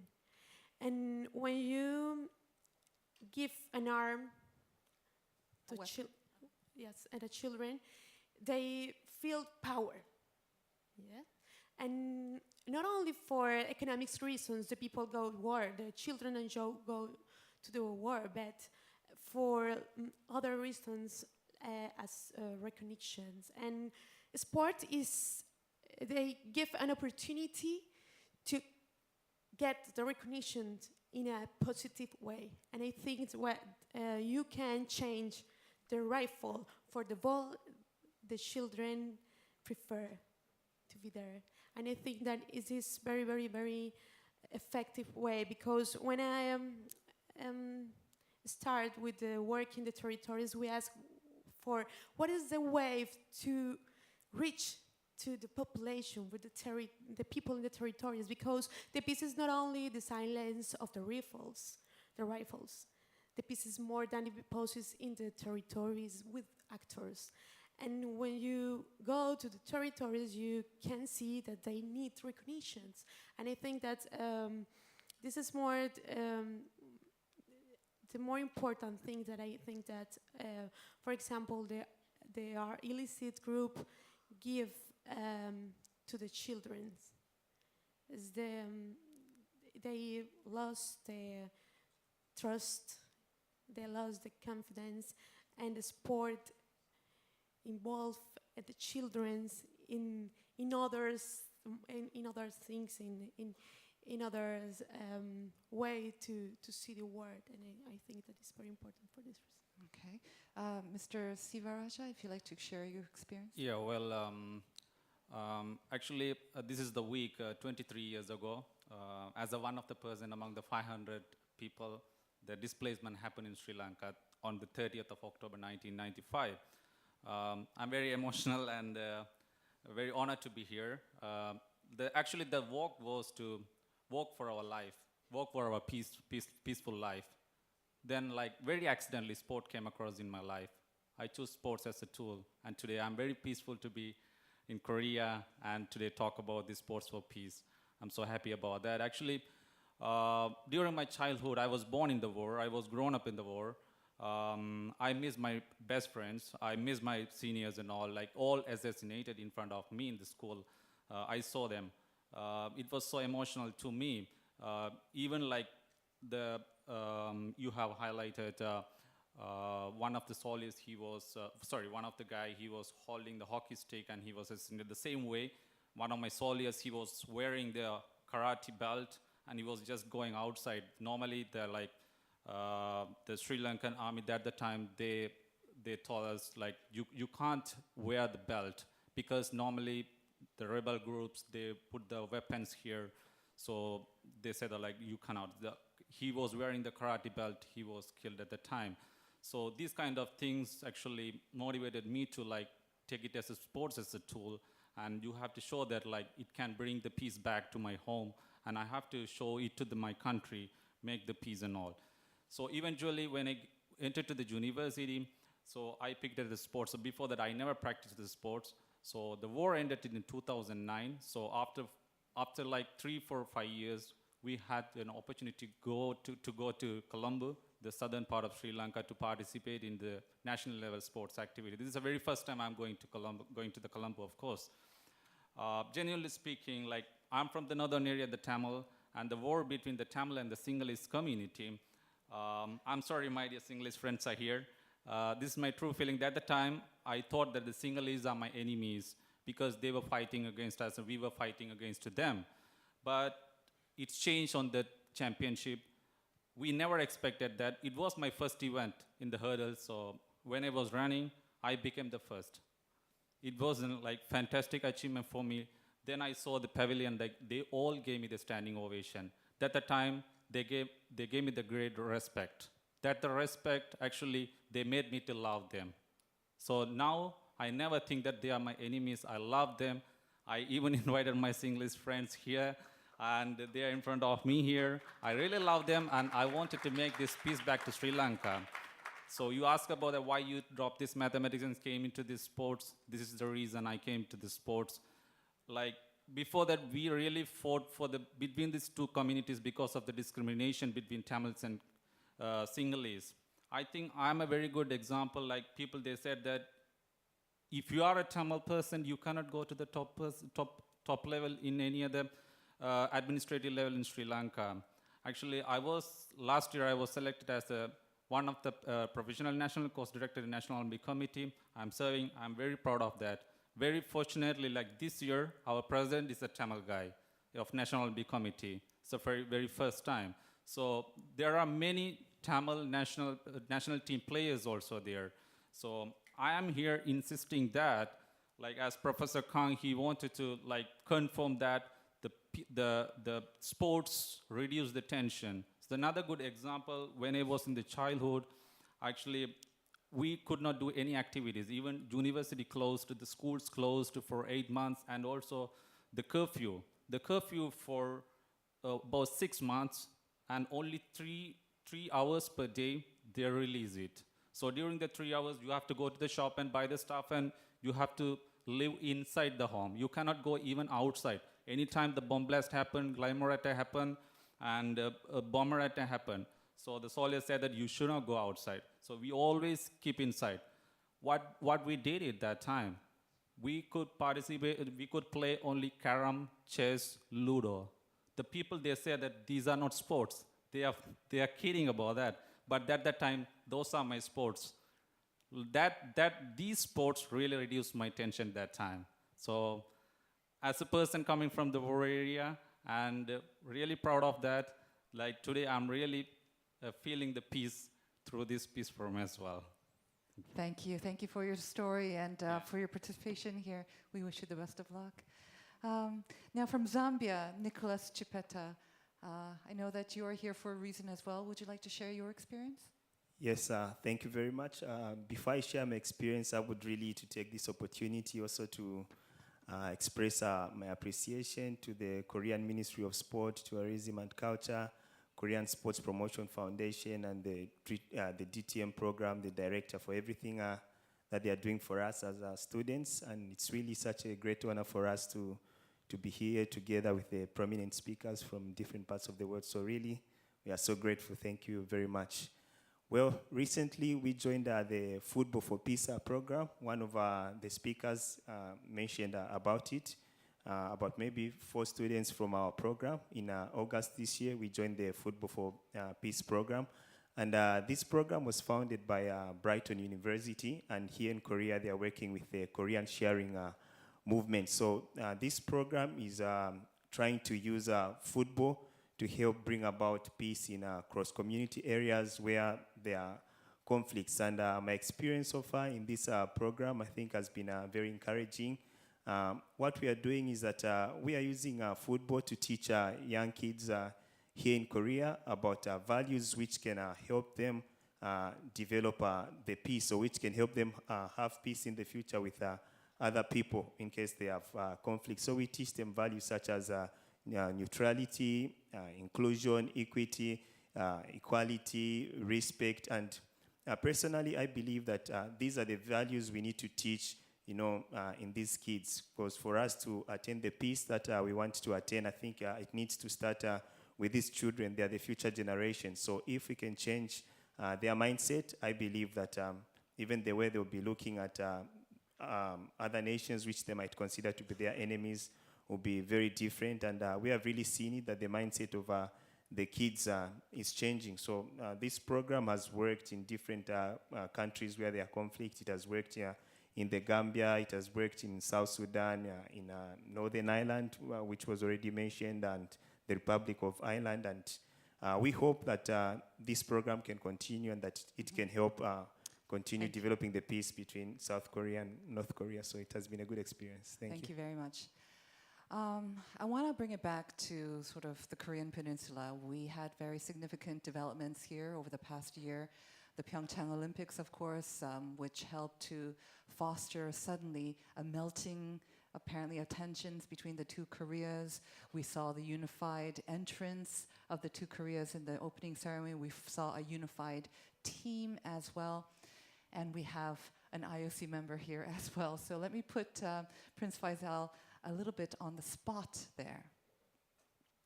We heard from some of our other presenters as well about the role that the IOC and international sports organizations played in sort of bringing together the teams of the two Germanys, recognizing Northern Ireland, the Republic of Ireland. I'm not sure if it was positive or negative, maybe a little bit of both. What role does the IOC have a clear-cut sort of strategy or sort of policy when it comes to these like divided countries, or is it something that's also constantly evolving as well? When you look back on the Pyeongchang Olympic Games, let's just use the Pyeongchang Games because they're immediate. How does the IOC assess its role in having in bringing sort of promoting peace on the Korean Peninsula? I feel sort of being put on the spot to. Yes, I meant to put you on the spot there. Sorry. To answer, I can't answer on behalf of the International Olympic Committee. I'm just a member. I'm not on the executive board. But I think when the IOC looked at the opportunity presented to have a unified team, much like it did in 2000, we were very, very supportive of that principle and that opportunity. So using the Pyeongchang Games, looking at the opportunity to come in as a unified team, are all things that we would all be very happy to support and see. I would say what is amazing about the Olympics is opening ceremony, everybody comes in behind their flag. Closing ceremonies, they come in all together. And that is, I think, the essence of what, to me, the Olympics is about. You come in to represent your country, you leave representing the world. And I think that's a unique opportunity to get people from all walks of life, from all parts of the world, every continent, living together, learning together, building those friendships and having that respect. So in that light, I know that there was a lot of work that President Bach did to try and help promote the opportunities for both North Korea to participate and the support of the not just coming in behind one flag, but also allowing to have unified teams. And I think we'd love to see more of that. I think this is using power of sports to help solve problems to avoid. I mean, look at the Olympic truce, and it was mentioned by one of the players. Every Games, the UN takes a resolution on the Olympic truce. And it was no difference in Pyeongchang. And people stop fighting. The agreement is you stop hostilities for the duration of the Games and also for the time it takes for people to travel to the Games and to return home. Now, it's amazing for me that if we can do that for 16 days, why can't we do it for longer? You know, it's ironic that every 4 years for 16 days, the world, for the most part, agrees that we will stop fighting. If we can do it for 16 days, why can't we do it for longer? It just baffles me. Okay, on that note, I know that Professor Dr. Lemmer and Cronin, Mr. Cronin, if you would like to address that first. Your mic is not on. I think the critical thing here is globalization. I mean, it's a term we throw around. Again, sport is one of the true simple things that the world watches. So when you talk about the 16 days of the Olympic Games or a World Cup, whatever it may be, the trick that the IOC and FIFA have and their power is they get the world's attention. But I know when I flick open my newspaper in the morning and I see talks of, you know, trade talks or deep politics, I'm interested, but I'm not going to spend much time of it.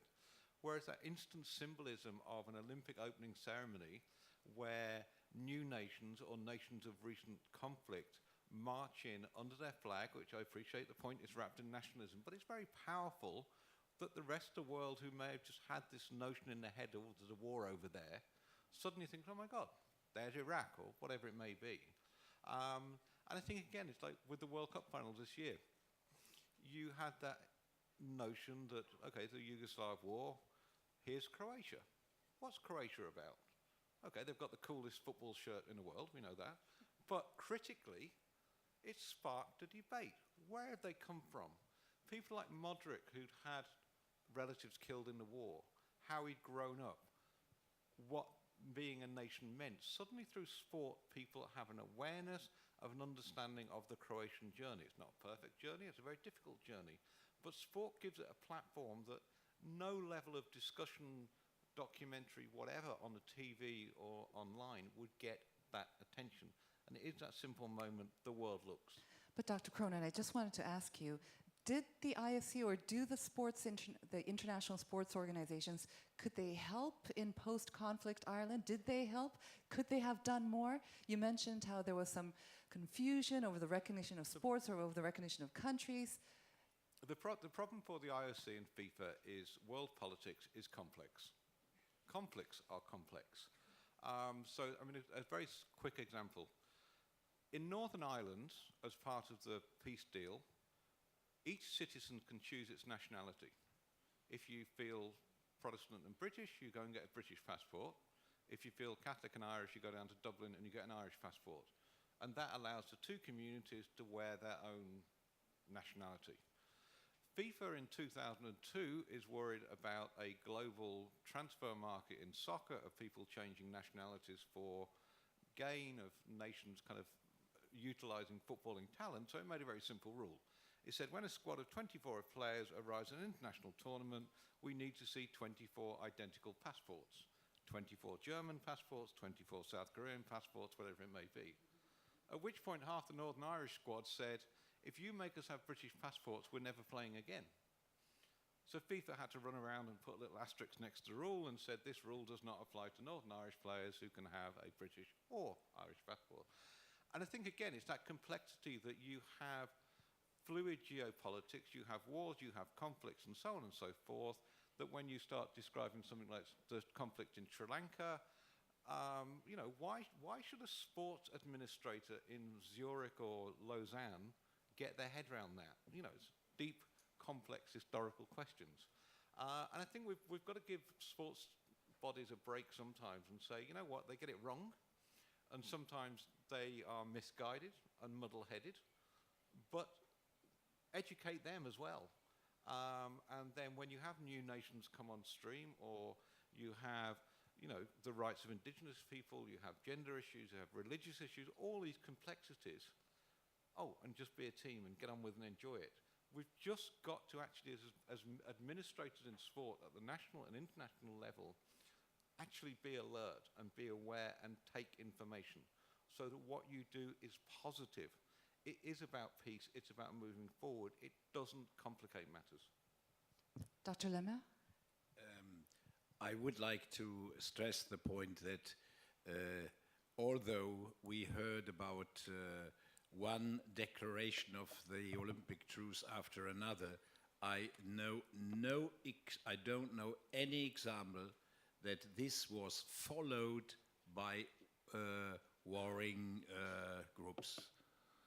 That they said, we heard the voice from New York, and until the end of the games, we do not shoot.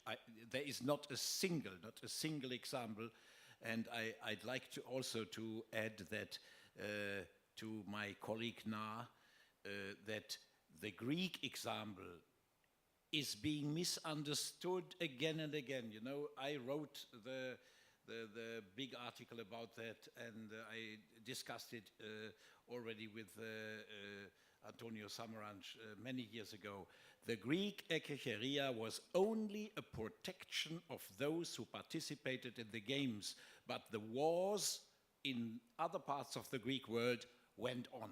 But everybody who wanted to go to the games as athlete or worshippers to the gods or as spectator was protected by the highest.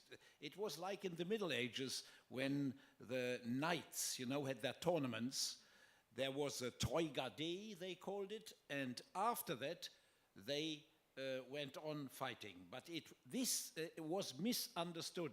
It was not a cessation of war. It was only the protection of those who were involved in the Olympic Games. Okay, thank you for that clarification. From the historical point of view. Right.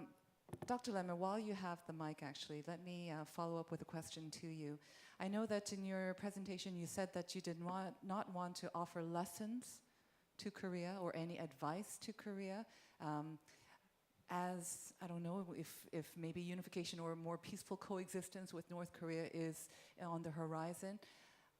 That understood, could you offer us some hindsights in retrospective, how maybe Germany could have used sports better, or some successful cases of how you use sport to bring the two sides together better after unification that we might prepare better as well? I'm very sober in this respect. You know, the German unification was a unification of a strong economy and a bankrupt system on the other side. And sport didn't have any big contribution to this process. We must be very, very sober. Also, no role or no big purpose in bringing people together as well? I don't know. You said that, the people of the two Germanys had more interaction than we do have here, but there's also the cultural divide. There is also, I don't know, ideological divides as well, that once you have unification, could sport play a role in bringing the peoples together? In bringing them together, a little bit more unity? I mentioned in my paper that in comparison with Korea, you cannot imagine how close the ties, despite the formal separation of the two states, were. You know, there were every day people met in business, people could travel. It was a little bit difficult to get the permission and so on, but it was difficult, and this was different. You know, we in sport or in science or in art, we were at the moment when the wall was falling down, you know, we could continue and we were free. It is, we had not these problems. The only problems we had were economic problems and, of course, the mentality of the East the East Germans who had to live 50 years under the Soviet system. They had a different mentality, but not like here. Here it is very, very different. Yes, Dr. Na. In this Pyeongchang Winter Olympic game, we only one women ice hockey team is unified. And the International Federation Ice Hockey blocked the rule. The 22, is all right, 22 people participate. But the North Korea and South Korea ability is different. So International Ice Hockey Federation approved 35 players together. And when we choose the war or peace, we must choose the peace, break the little rule. And that is very important, I think. Well, Dr. Na raised a point that I had actually wanted to ask. The unified women's ice hockey team, that actually was criticized by a lot of young people here in Korea who felt that these young players, especially the South Korean players, had been sacrificed for this political purpose, this political sort of propaganda, as it were. And they felt that they were being unfairly treated. So there was quite a lot of negative feelings toward that. I understand that it changed among the players as well. It became more positive, I think, after the games, when there was this more conducive, maybe, atmosphere of peace. But I don't know, what was your take on that? And maybe, Dr. Nagi, you can start off, but other panelists, if you would like to weigh in on that, what did you think of that? Using the sport, using this team to convey a point, an important point, but was it actually useful? Or did it actually have a negative impact? Yes, Dr. Nutt, did you want to say something first? Many sports historian and scholar disagreed broke the rule because the essence sports is rule, but they choose the broke the rule because the more great peace. Some young athlete cannot participate. So many media say about many people. Maybe if we unify team, North Korea or the other game is the same situation happen. So we must educate the student or player. Sometimes we satisfy his qualify, and sometimes they are very sad to cannot participate their ability, and so the government some supporting another donate some things.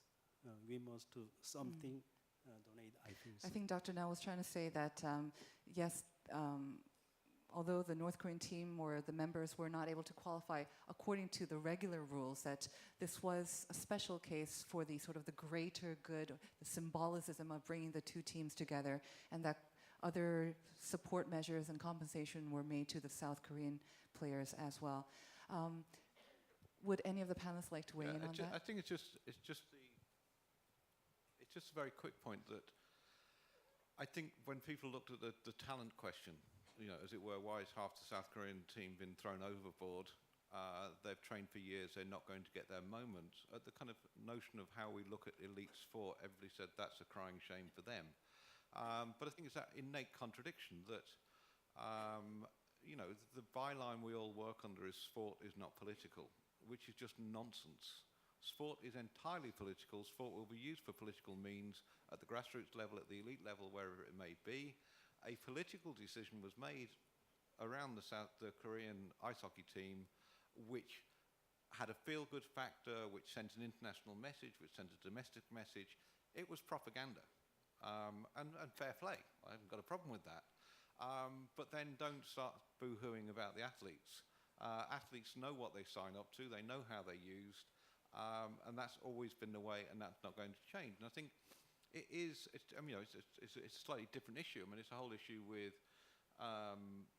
black athletes taking the knee during the American anthem in the NFL, etc. The NFL are lost in how do you respond to the overt politicization of sport. You know, sport's political. You've got to deal with it, and I think, you know, it goes back to the question of, be it the IOC, be it FIFA, be it a National Olympic Committee, people are in charge are going to make political decisions to use sport for their own ends, good and bad. But we've just got to, I think the thing is we need to acknowledge that, and I think anybody who graduates from this program or any other program who goes out into the world and says ever, sport is not political, you're doing yourself a disservice and you're lying. You know, your first comment has got to be, sport is entirely political. How do I harness its power? Thank you for your very honest appraisal there. We have about 30 minutes left, so I do want to open it up to the floor because we have many distinguished panelists, and I know that you have questions. So if you do have a question, if you would like to raise your hand and wait for one of our staff members to hand you a mic, we will do that for you. So if you have any questions, would you like to raise your hand? Yes, in the middle there. Good afternoon, everybody. First, I would like to say thank you to the Korean people, to the Ministry of Sport, Youth and Culture. I'm Bonnie George, I'm from Haiti. I'm the first student that has been selected to attend this program. And I'm considering myself like an ambassador because Haiti does not have any diplomatic relationship with Korea. So in this case, sport has been the first tool to unite these two people. So it's an honor for me for being this ambassador. But I have I would like to say not a question to the Prince as a member of the IOC. One of the programs of the IOC is Sport for Hope. It was a program. The aim is to build Olympic Center around the developed country.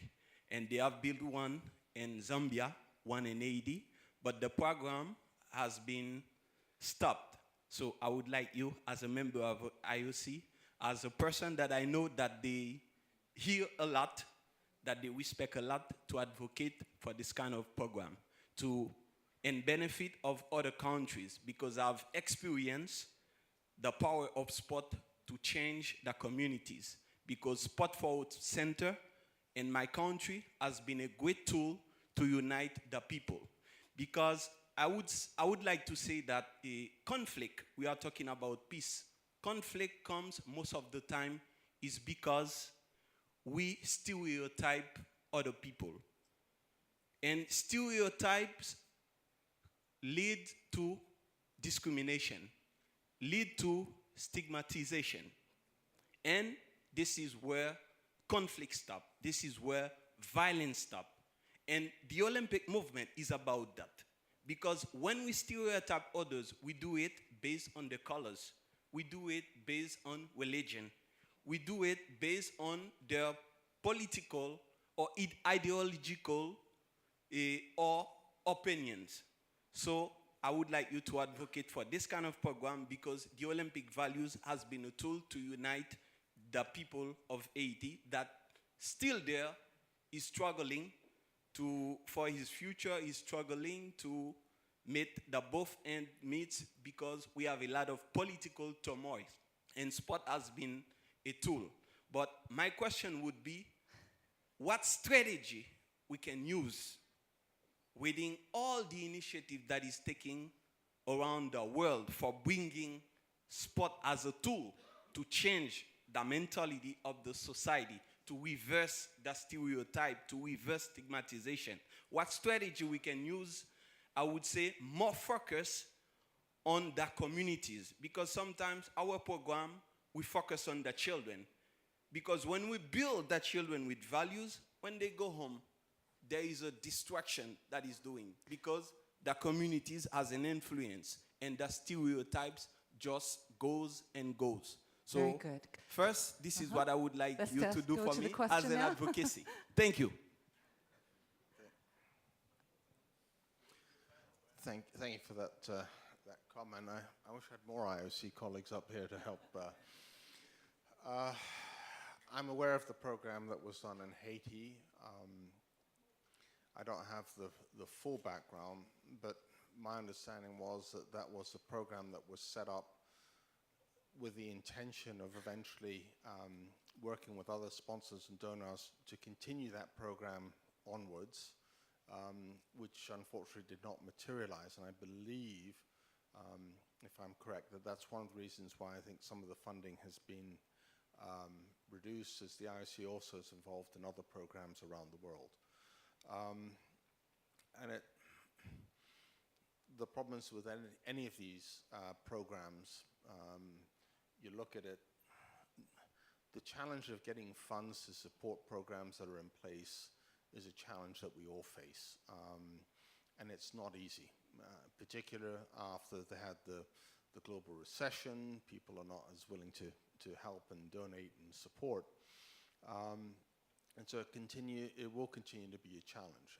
I don't think the IOC at this point in time is looking to abandon Haiti. I think they will continue to try to look at their commitments, but they're also looking for other partners to help, share in the cost of being able to produce these programs. You're right in terms of saying that why, for instance, we at Generations for Peace focused on youth. A child and a kid when he's born doesn't understand black, white, red, yellow. He doesn't understand Christian, Muslim, Buddhist, Jew. We teach our children that. We teach them to stereotype. And so what we try to focus on is, if I can teach a kid to look at another person and see him as a human being, to take the time, the respect, to understand, to start a dialogue, start a relationship, he will see him that there's so much they have in common, that they will break those stereotypes. We've seen programs around the world where parents from one group never had any interaction with parents of another. But through the power of sports, when they come to see their kids, it's the first time they're exposed to the other side.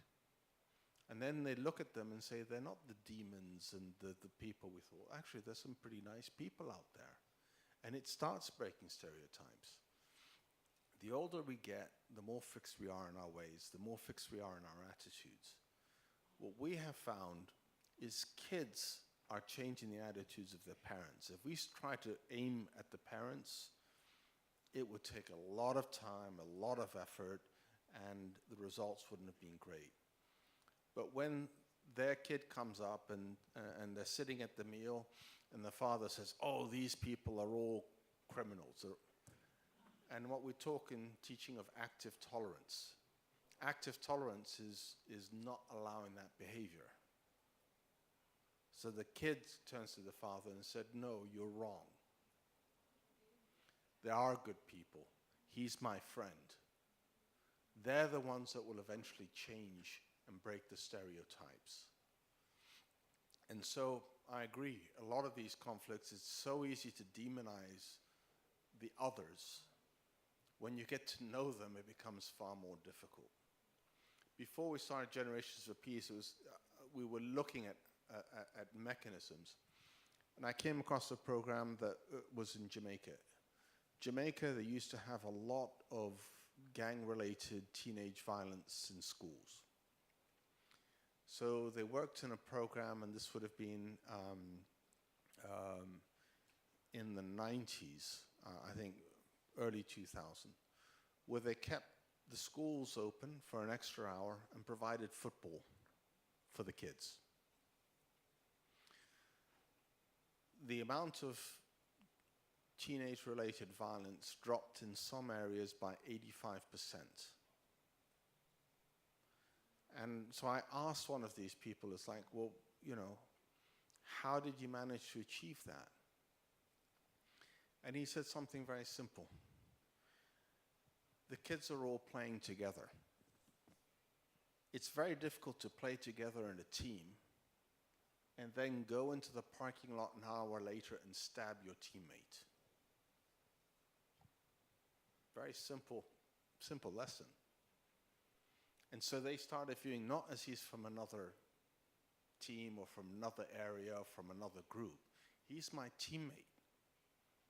And that reduced the level of violence. When you identify the other person not as being from another group, for being an outsider, but he is part of your team, he's part of your community. And that's why we said one of the lessons is it has to be inclusive. You have to teach inclusiveness to all your people and allow everybody to participate in these programs. If you become exclusive, you're going to build the very stereotypes we're trying to defeat. So, like I said, I can't answer on behalf of the IOC on the specific questions, but I do agree with you. It is how do you break stereotypes? And that's why we found youth are easier because they don't have those strong stereotypes. They're easier to break the stereotypes of their parents and thereby hopefully create more unity and more acceptance within their communities. Thank you. Thank you, Prince Faisal. Are there other questions? Yes, in the front here. If we can get a mic over.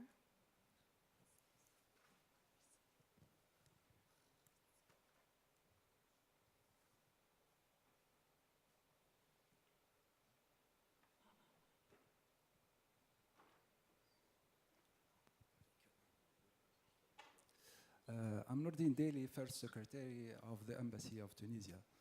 I would like to thank all the speakers for their rich remarks. And in fact, some points have been raised in the discussions, and I would like to ask two questions. My first question is, in few cases, we have seen that sports can lead to a kind of conflicts. So how can we prevent this counterproductive effect of sports? And my second question is, to which extent can sport influence political decision and be influenced by it? Thank you. Thank you very much for your questions. Maybe the first question I think could be taken by Dr. Cronin about how can we prevent sport from actually inciting or actually leading to conflict. You had some examples, I think, in Ireland as well. It's very difficult. I think, and it's where we start. You know, again, we've got this wonderful thing called sport. It is so multi-layered that I don't think anybody in this room is going to object to the idea that you get a group of 6-year-olds kicking a ball around and learning about each other. You know, that is obvious. You know, how you make it happen is a difficult question, but it's an obvious idea. I think the problem with the politicization of sport and how you stop it is, you know, as my colleague next to me here, we're historians. The simple problem is somebody had an idea 150 years ago that the organizing unit for sport would be the nation.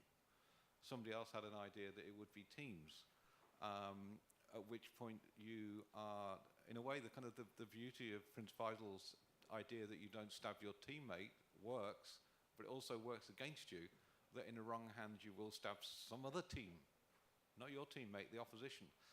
And you know, and that is the supreme kind of inherent flaw with sport, is it's built around competition. Competition demands loyalty. It demands following orders, following the captain. You know, all those kind of, in English, that language of getting stuck in. You know, it's all those war metaphors. And that's the problem about how you diffuse that. And I think it also reflects to the previous question in a way, the politicization. I'd say actually one of the biggest problems in kind of world sport and the IOC and FIFA in recent years has been corruption, plain and simple. I don't think it's been nation-state politics and you know, things like the Olympics, boycotts, that kind of hard politics. It's been soft politics, which has been about the misappropriation of money, of funds, not just at the level of kind of trying to gain hosting games, but it's also the distribution of funds to very good programs around the world that have then been, you know, siphoned off and abused, and that program hasn't happened. So, you know, I think how do you stop all those things? Again, I think it's a key thing that the stakeholders, who are the coaches, the administrators, the managers, the international leaders, have always got to take a step back and actually figure out what is the message they are saying. Okay? So that when you get the 5-year-old who is playing their sport for fun and learning about their friends and learning about other people and not using labels about color and religion and race and all the other things, is they take that message with them as they grow up, that their support for their nation or their team doesn't become a negative. It becomes a joyous, it becomes a celebratory. It doesn't actually go full circle. You can't remove from a child the idea, don't talk about gender negatively, don't talk about religion, don't talk about race. You want them as that kind of open-minded person. 10 years later, when they're supporting a team, they've got to have the same message. It's just your opponent you're playing against. You're not hating them. It's important. You see that Mike and I have one thing in common. We are talking about sport, but in our head we are talking about football. He very often used the word kick, you know, and so on. And you know, you learn, of course, in team sports, you learn something, team spirit, cooperation, etc., etc. But we should not neglect individual sports. The effect of an individual sport on the development of a personality is different.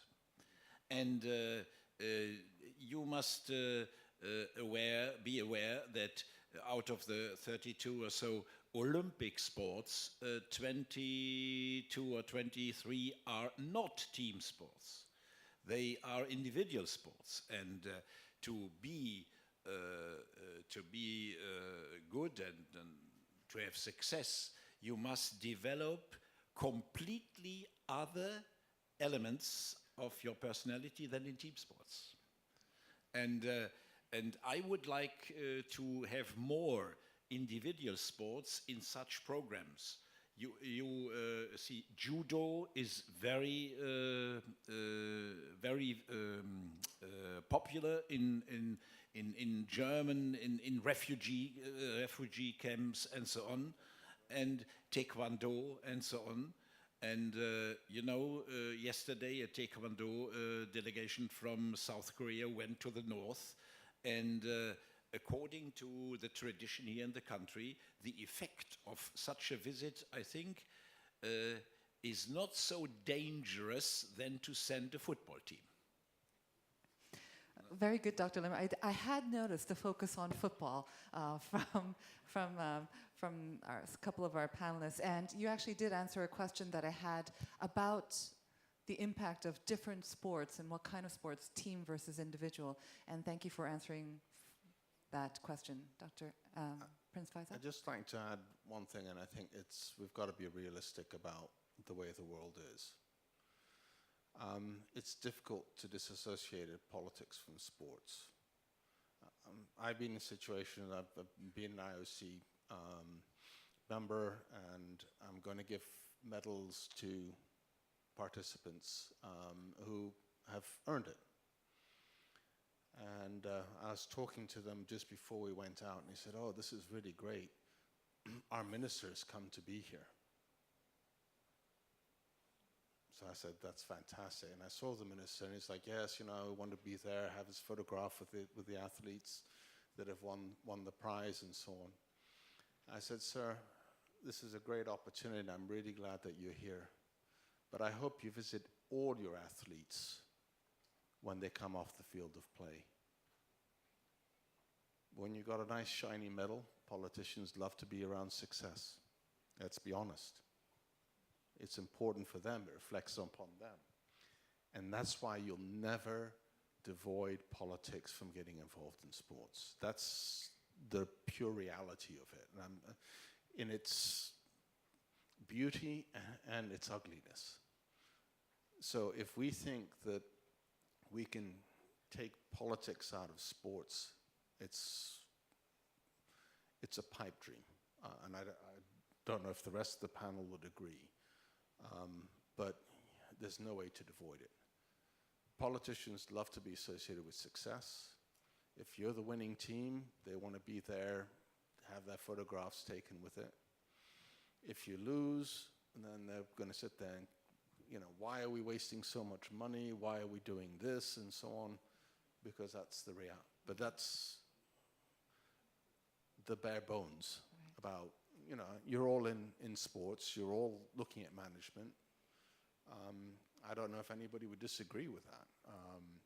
But that is the ugly reality of particularly professional sports and at the top level sports.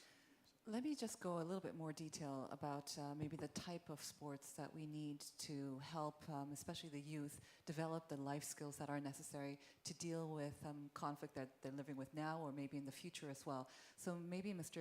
Mejia and also from our colleagues from Malaysia can describe what sort of differences have you seen in which sports are most effective in the programs that you are carrying out. What are the differences, like the team sports that we mentioned, the individual sports, which have been most effective in building those lives? I'm sure they're all different, like Dr. Lema mentioned. But if you can share your experience with the different types of sports that you play or you sort of pursue. All right. With regards to the development of sports, if just now my colleague was saying, for example, if it's the grassroots sports, so that mostly we are focusing on team sports, because you have to get more participants in that sense, and then the unity part will be there as well.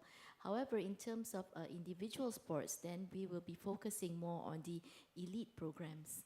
And then you can, because as all of us know, we don't have much resources to pour into the sports industry.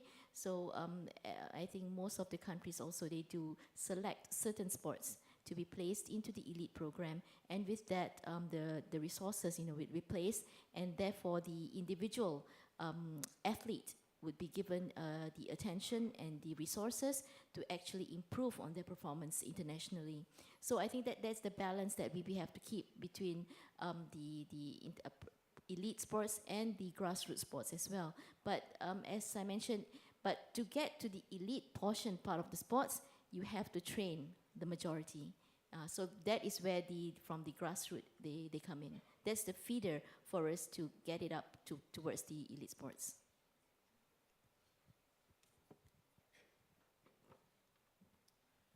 Okay, in my experience, I think that both are useful to develop some skills that we need to peace building.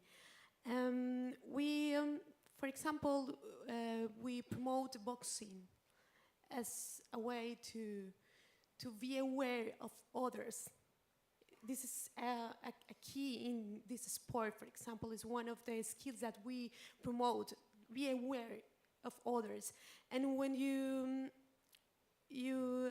promote an activities in the territories, I think that the territories choose your practice. For example, in almost all of country, we find soccer, and they practice soccer and they can develop some skills. But if you go to the north of our country, the boxing is another alternative that they choose. And we can work with both, because I think that you have to lead the activities with a true methodology, when the coach have conscience about what is the goal with this activity. Not only sport for sport, or sport but sport as a mean for some goals. That you have to direct these activities to get more effective in the training. Really, I don't know what is the exact difference between the individuals of the team, but I think that both are useful to develop some skills, depending on the way that you direct the training and the preparation of the coaches that leaders the activities. Okay. Once again, I'll open it to the floor if you have a question. Yes, we have two questions here.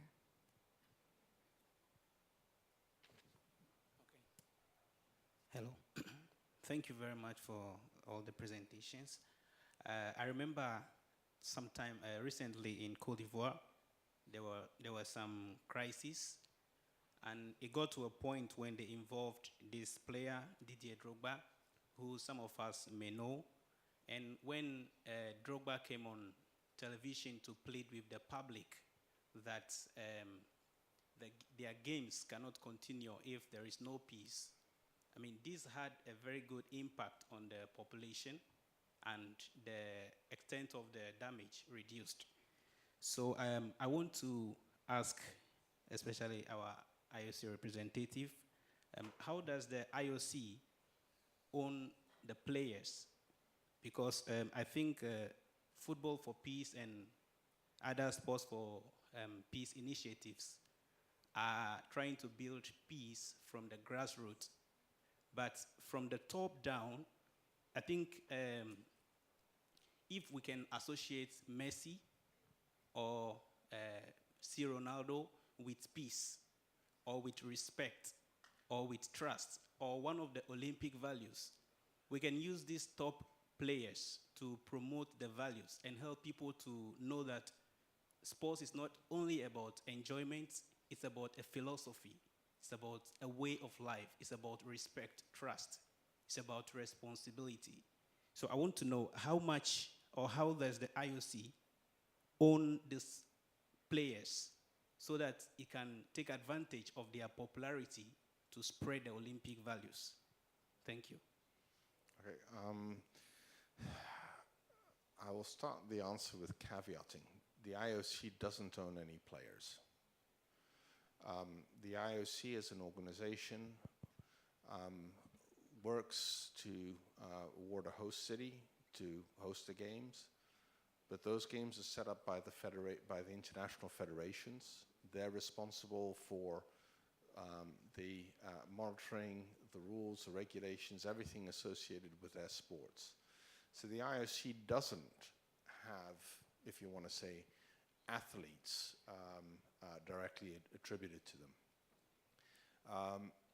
The use of athletes as an ambassador has been a great tool, and it has been tools that have been used not just by the International Olympic Committee, but also by other organizations, because you can inspire people when they see their champions come and talk to them and say, you know, don't give up. You know, if you spend your time there, you can do it. You can become a great star like me. They're fantastic and a very, very positive tool to be able to use to inspire. And let's inspire them with the right role models as opposed to other role models that could potentially be out there. And so I think, I wouldn't say just as IIC, I think international sporting organizations use or try and employ athletes to come out and help in these. And a lot of the top level athletes do it, they volunteer their time and their effort to do these type of missions because they understand the importance that they have. But they've also got to balance it with what are their commitments to their clubs, what is their commitments to their national federations, everything. So it's not that when you become a top athlete, you can spend the rest, 365 days a year going around encouraging people. They're usually still playing, they're usually still training, and so you need to find the time to, for them to go. And using ambassadors is fantastic. I'll tell you, as an organization, they're also great because if you can bring a Messi to one of your events, you've got all the world's sports as well as the national press is there to take photographs of this. So it also highlights what you're doing, as an organization in that event. So I do think that a lot of athletes do give some of their time and effort because they understand they can inspire people to pursue sports, to stick with it. You can be great, and it's something those children will remember probably for the rest of their life. So the use of athletes in terms of as ambassadors is a fantastic mechanism. It does provide inspiring. But unfortunately, you've got to remember that professional athletes have got their own schedules and their own commitments. So we've had great volunteerism from them, but it's got to be the time that's appropriate for them that they can fit in. And they understand the importance that they can have and what difference that they can make. And most of them are more than willing to try and put in the time. But it's just a question of schedule. Thank you. And I believe we had a question. I think that will have to be the last one. Okay, one last one from the audience. After? Thank you for opportunity. My name is Christina. I'm DTM student from Armenia. I would like to talk about the situation in 2015, Baku, Azerbaijan, European Games, European Championship. To explain the situation, Armenia and Azerbaijan, between these two countries, there are difficult political situation connected to the war, Nagorno-Karabakh war, which ended in 1994. Even after 20 years, our nations had some difficult situation, political, and connected to this problem, even Armenian National Olympic Committee decided to participate in 2015's European Games in Azerbaijan. But there were some issues because athletes, they didn't want to participate to that event. And one of our Olympic champion, wrestling Olympic champion and world champion athletes, Arsen Julfalagyan, he explained that he has the similar situation. He had the similar situation on 2007 when they, in Armenian athletes' bus, they put the flag of Turkey. The organizers explained this, that they wanted to give safety to our athletes. So they put, instead of Armenian flag, they put a flag of Turkey. So our athletes they explained their disappointment and they didn't want to participate on 2015's European Championship. So I would like to know your opinion about this situation, because sometimes peace can be can have a influence on athletes' health and life. So how can we give braveness to athletes to don't have any fears to participate in international sport events, even if there is some conflicts between countries? Thank you. Everyone's trying to avoid me. Maybe we can give Prince Faisal a rest if someone else would like to try to answer. No? I mean, just very quickly, I mean, I do think it goes back to the politics question that you have that tension between nations, a recognition of nations, what you do with histories of conflict, history of two or more nations having kind of grievous relations in the past. What then, when you get into what should be a kind of fairly neutral sporting environment, how do you honour those, as it were, new flags, new anthems, and so on and so forth?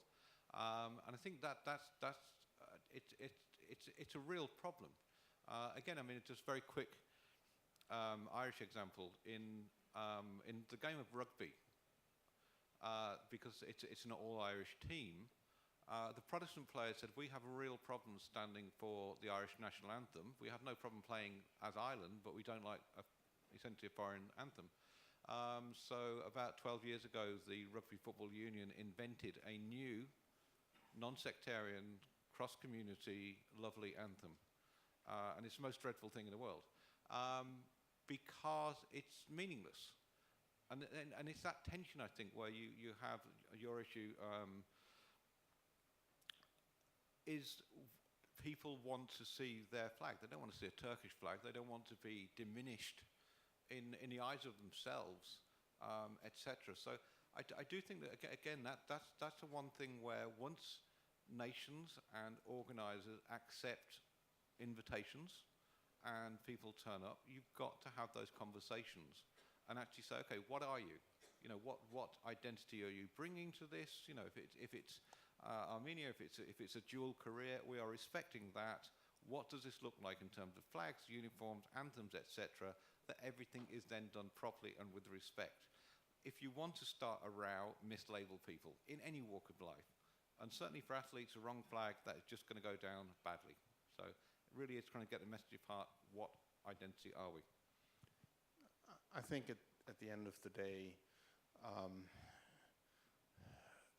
this was a European Games, and so it was a Continental Games Association. But when you look at it in terms of international sport, you can't. It's all really has to focus about the players. The players spend most of their career looking for that opportunity. I'm looking at sort of at the Olympics, to try and compete, to really be able to make themselves. And when you go into a situation where either as a nation state or for other reasons that you decide to prevent athletes from competing, I think that's terrible. That should not be allowed, because the athlete might never get that opportunity to compete again. And so they've spent the whole year, their whole life working up to that plateau, and you deny them the opportunity. And so, in principle, I'm against any form of boycotting. But also recognize that, and we've seen it ourselves, where people are going into a competition and they say, well, if I compete against this particular person and I lose, then I won't be able to go home. So there's the reverse of that, which is that sometimes people want to avoid getting into competition because they want to avoid the possibility of either embarrassing themselves or losing. And, you know, unfortunately, let's be very honest, look at the Arab world in Israel. If there's an Arab that might be facing against an Israeli player, He might decide to throw it or not to enter it, because if he lost, what would his family, what would the pressure is? And I've been in situations where actually a coach has thrown in the white towel because he doesn't want the player to play against another athlete. It's criminal to see that, but you can also understand from their perspective that they want to protect themselves. It could be too dangerous if they don't come out with the right outcome for them. So what do we need to do in these situations is, first of all, you need to safeguard the athletes, irrespective of whether they have a right to enter a safe space, to be able to compete, to represent themselves, represent their country in a safe environment. And I think we would like to see that across the board for every athlete in any type of games. That has got to be the paramount thing. How do you work that out? If there are difficulties, there are situations, I think they need to organize and try and come to a solution that satisfies everybody. But we believe that the Olympics is about the athlete. It has to be about giving them a fair opportunity on a fair play, on a level playing field, in a safe environment for them to compete, to show what they can do. That's got to be the underlying principle. I can understand that sometimes there are technical issues with that, that sometimes there are political issues surrounding that, but we have to put the athlete at the forefront. We have to protect them and give them the opportunity to compete in a fair and safe manner where there's no fear of repercussions, there's no fear of any loss. And it's not always as easy as it sounds, unfortunately. Doesn't sound very easy at all, Prince No, Reza. but I think every athlete, and here you are as administrators looking at sports administration. One of the things that I'm involved in as part of the working group for the IOC is prevention of harassment and abuse in sports. Okay, I'm the chair of that working group. And too many people, unfortunately around the world, just want to ignore that this doesn't happen in our, in sports. Sports is part of society. This is a problem you find in society. This is a problem you will find in sports. Okay, and to deny it is not going to change it. So I think we need to be realistic, and you as organizers need to understand the sensitivities involved. How do we protect our athletes? How do we work for them? Because really we do work for them. They don't work for us. How do we work for them to give them that opportunity to shine? That should be the underlying principle, I think, for all administrators here. Thank you. Thank you very much. And our last question.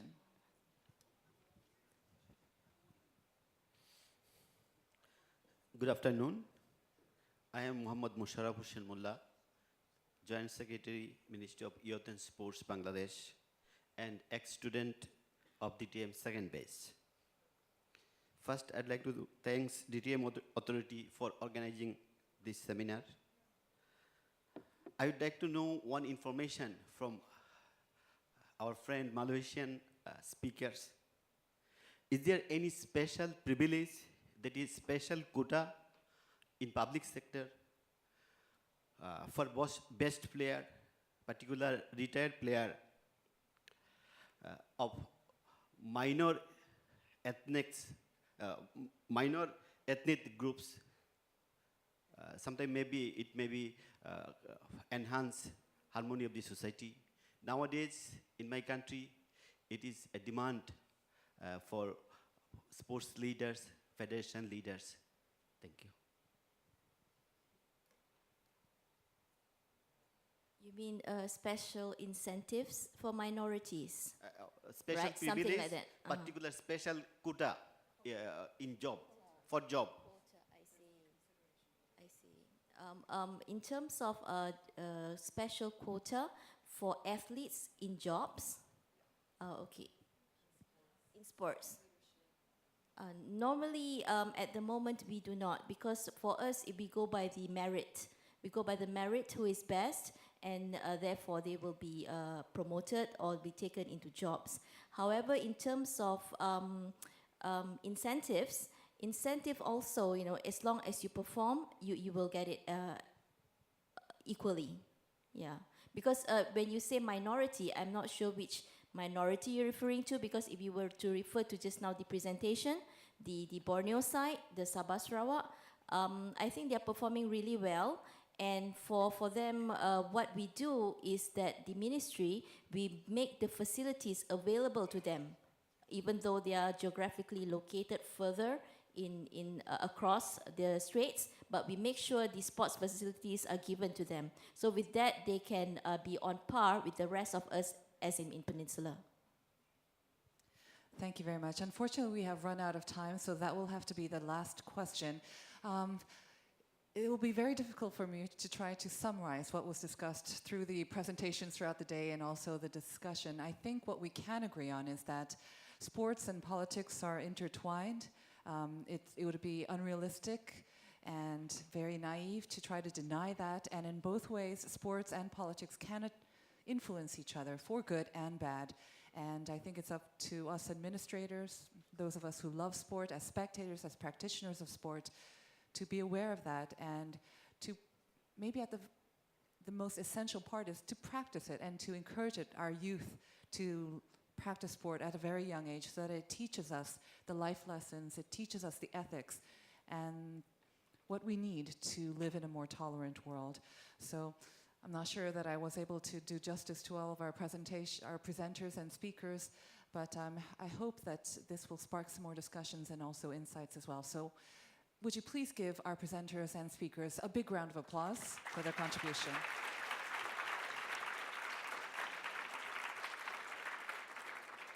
I now understand that we have a little ceremony that we would like to present to our speakers here, plaques of appreciation. Professor Kang, I'm not sure if you want to do it with the chairs here or if you want to take all the chairs out. It's okay? Okay, so we're going to present some plaques of appreciation to the speakers by Professor Kang. First is Prince Faisal. Your Royal Highness, if you'd like to stand, please.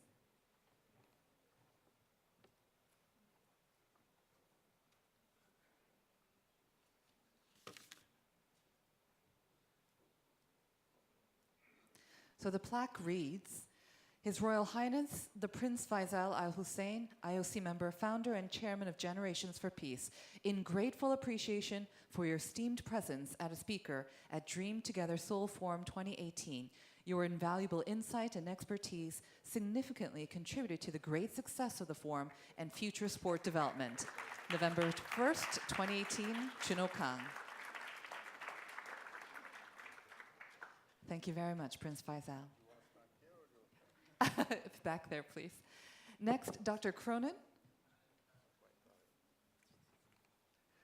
Dr. Mike Cronin, Academic Director of Center for Irish Programs at Boston College, Ireland. The rest is the same as before.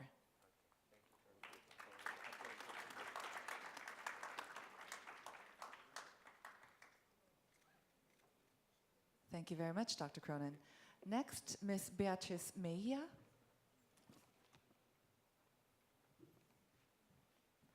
Ms. Beatriz Mejia, Executive Director and Founder of the International Group for Peace. The rest is the same as before.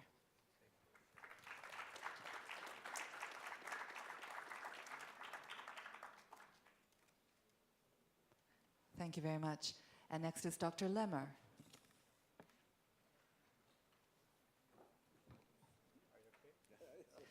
Dr. Manfred Lemmer, Professor of German Sport University, Cologne. The rest is the same as before.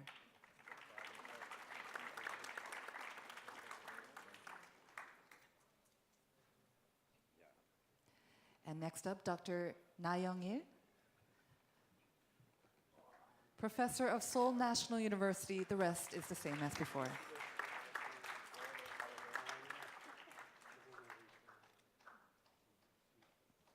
Next up, we have our two presenters from Malaysia, Ms. Ramona Mod Razali and also Mr. Nur Kamarul Norzam.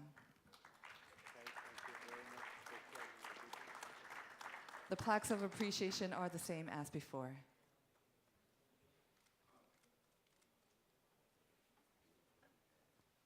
Mr. Norza?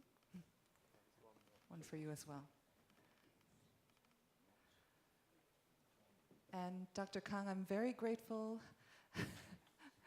Thank you very much. The last one, I believe it's for me, but yes, thank you. I will collect mine after. Please, okay.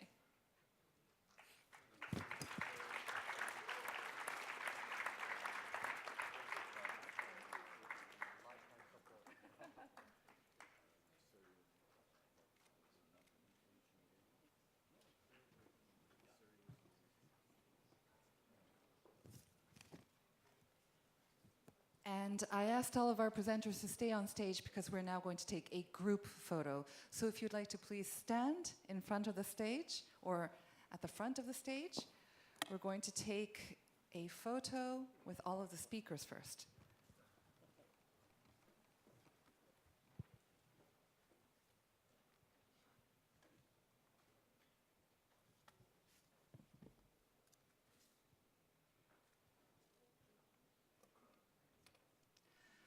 Professor Kang, would you like to join us? Other VIP guests, please join us on the stage once again.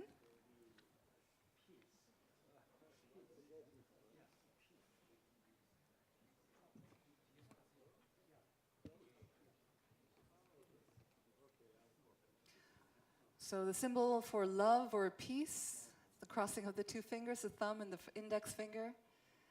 And big smiles, please, for the cameras. A lasting memory of today's forum.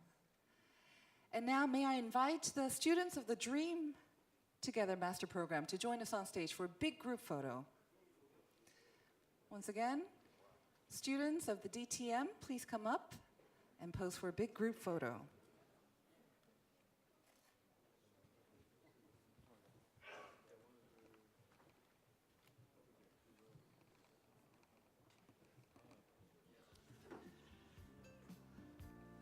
We'll have to have at least 2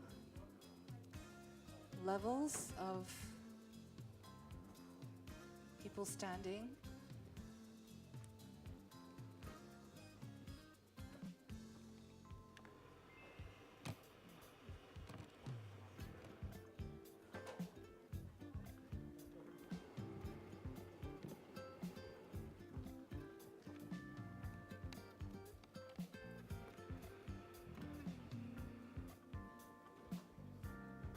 So I hope everyone has joined us for the photo. If you're not, please come up.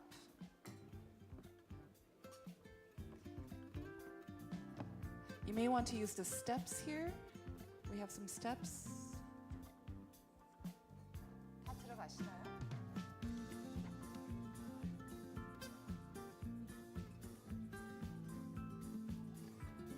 We have lots of cameras, so please, big smiles for each of the cameras.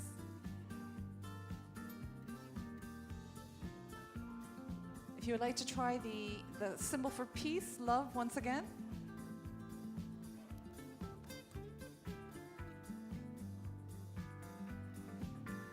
Thank you very much. This marks the end of the forum. We'd like to thank all the speakers, presenters, and participants once again for taking part in Dream Together Seoul Forum 2018. We look forward to your continued support and interest in DTM. Thank you once again for your participation and have a safe trip home.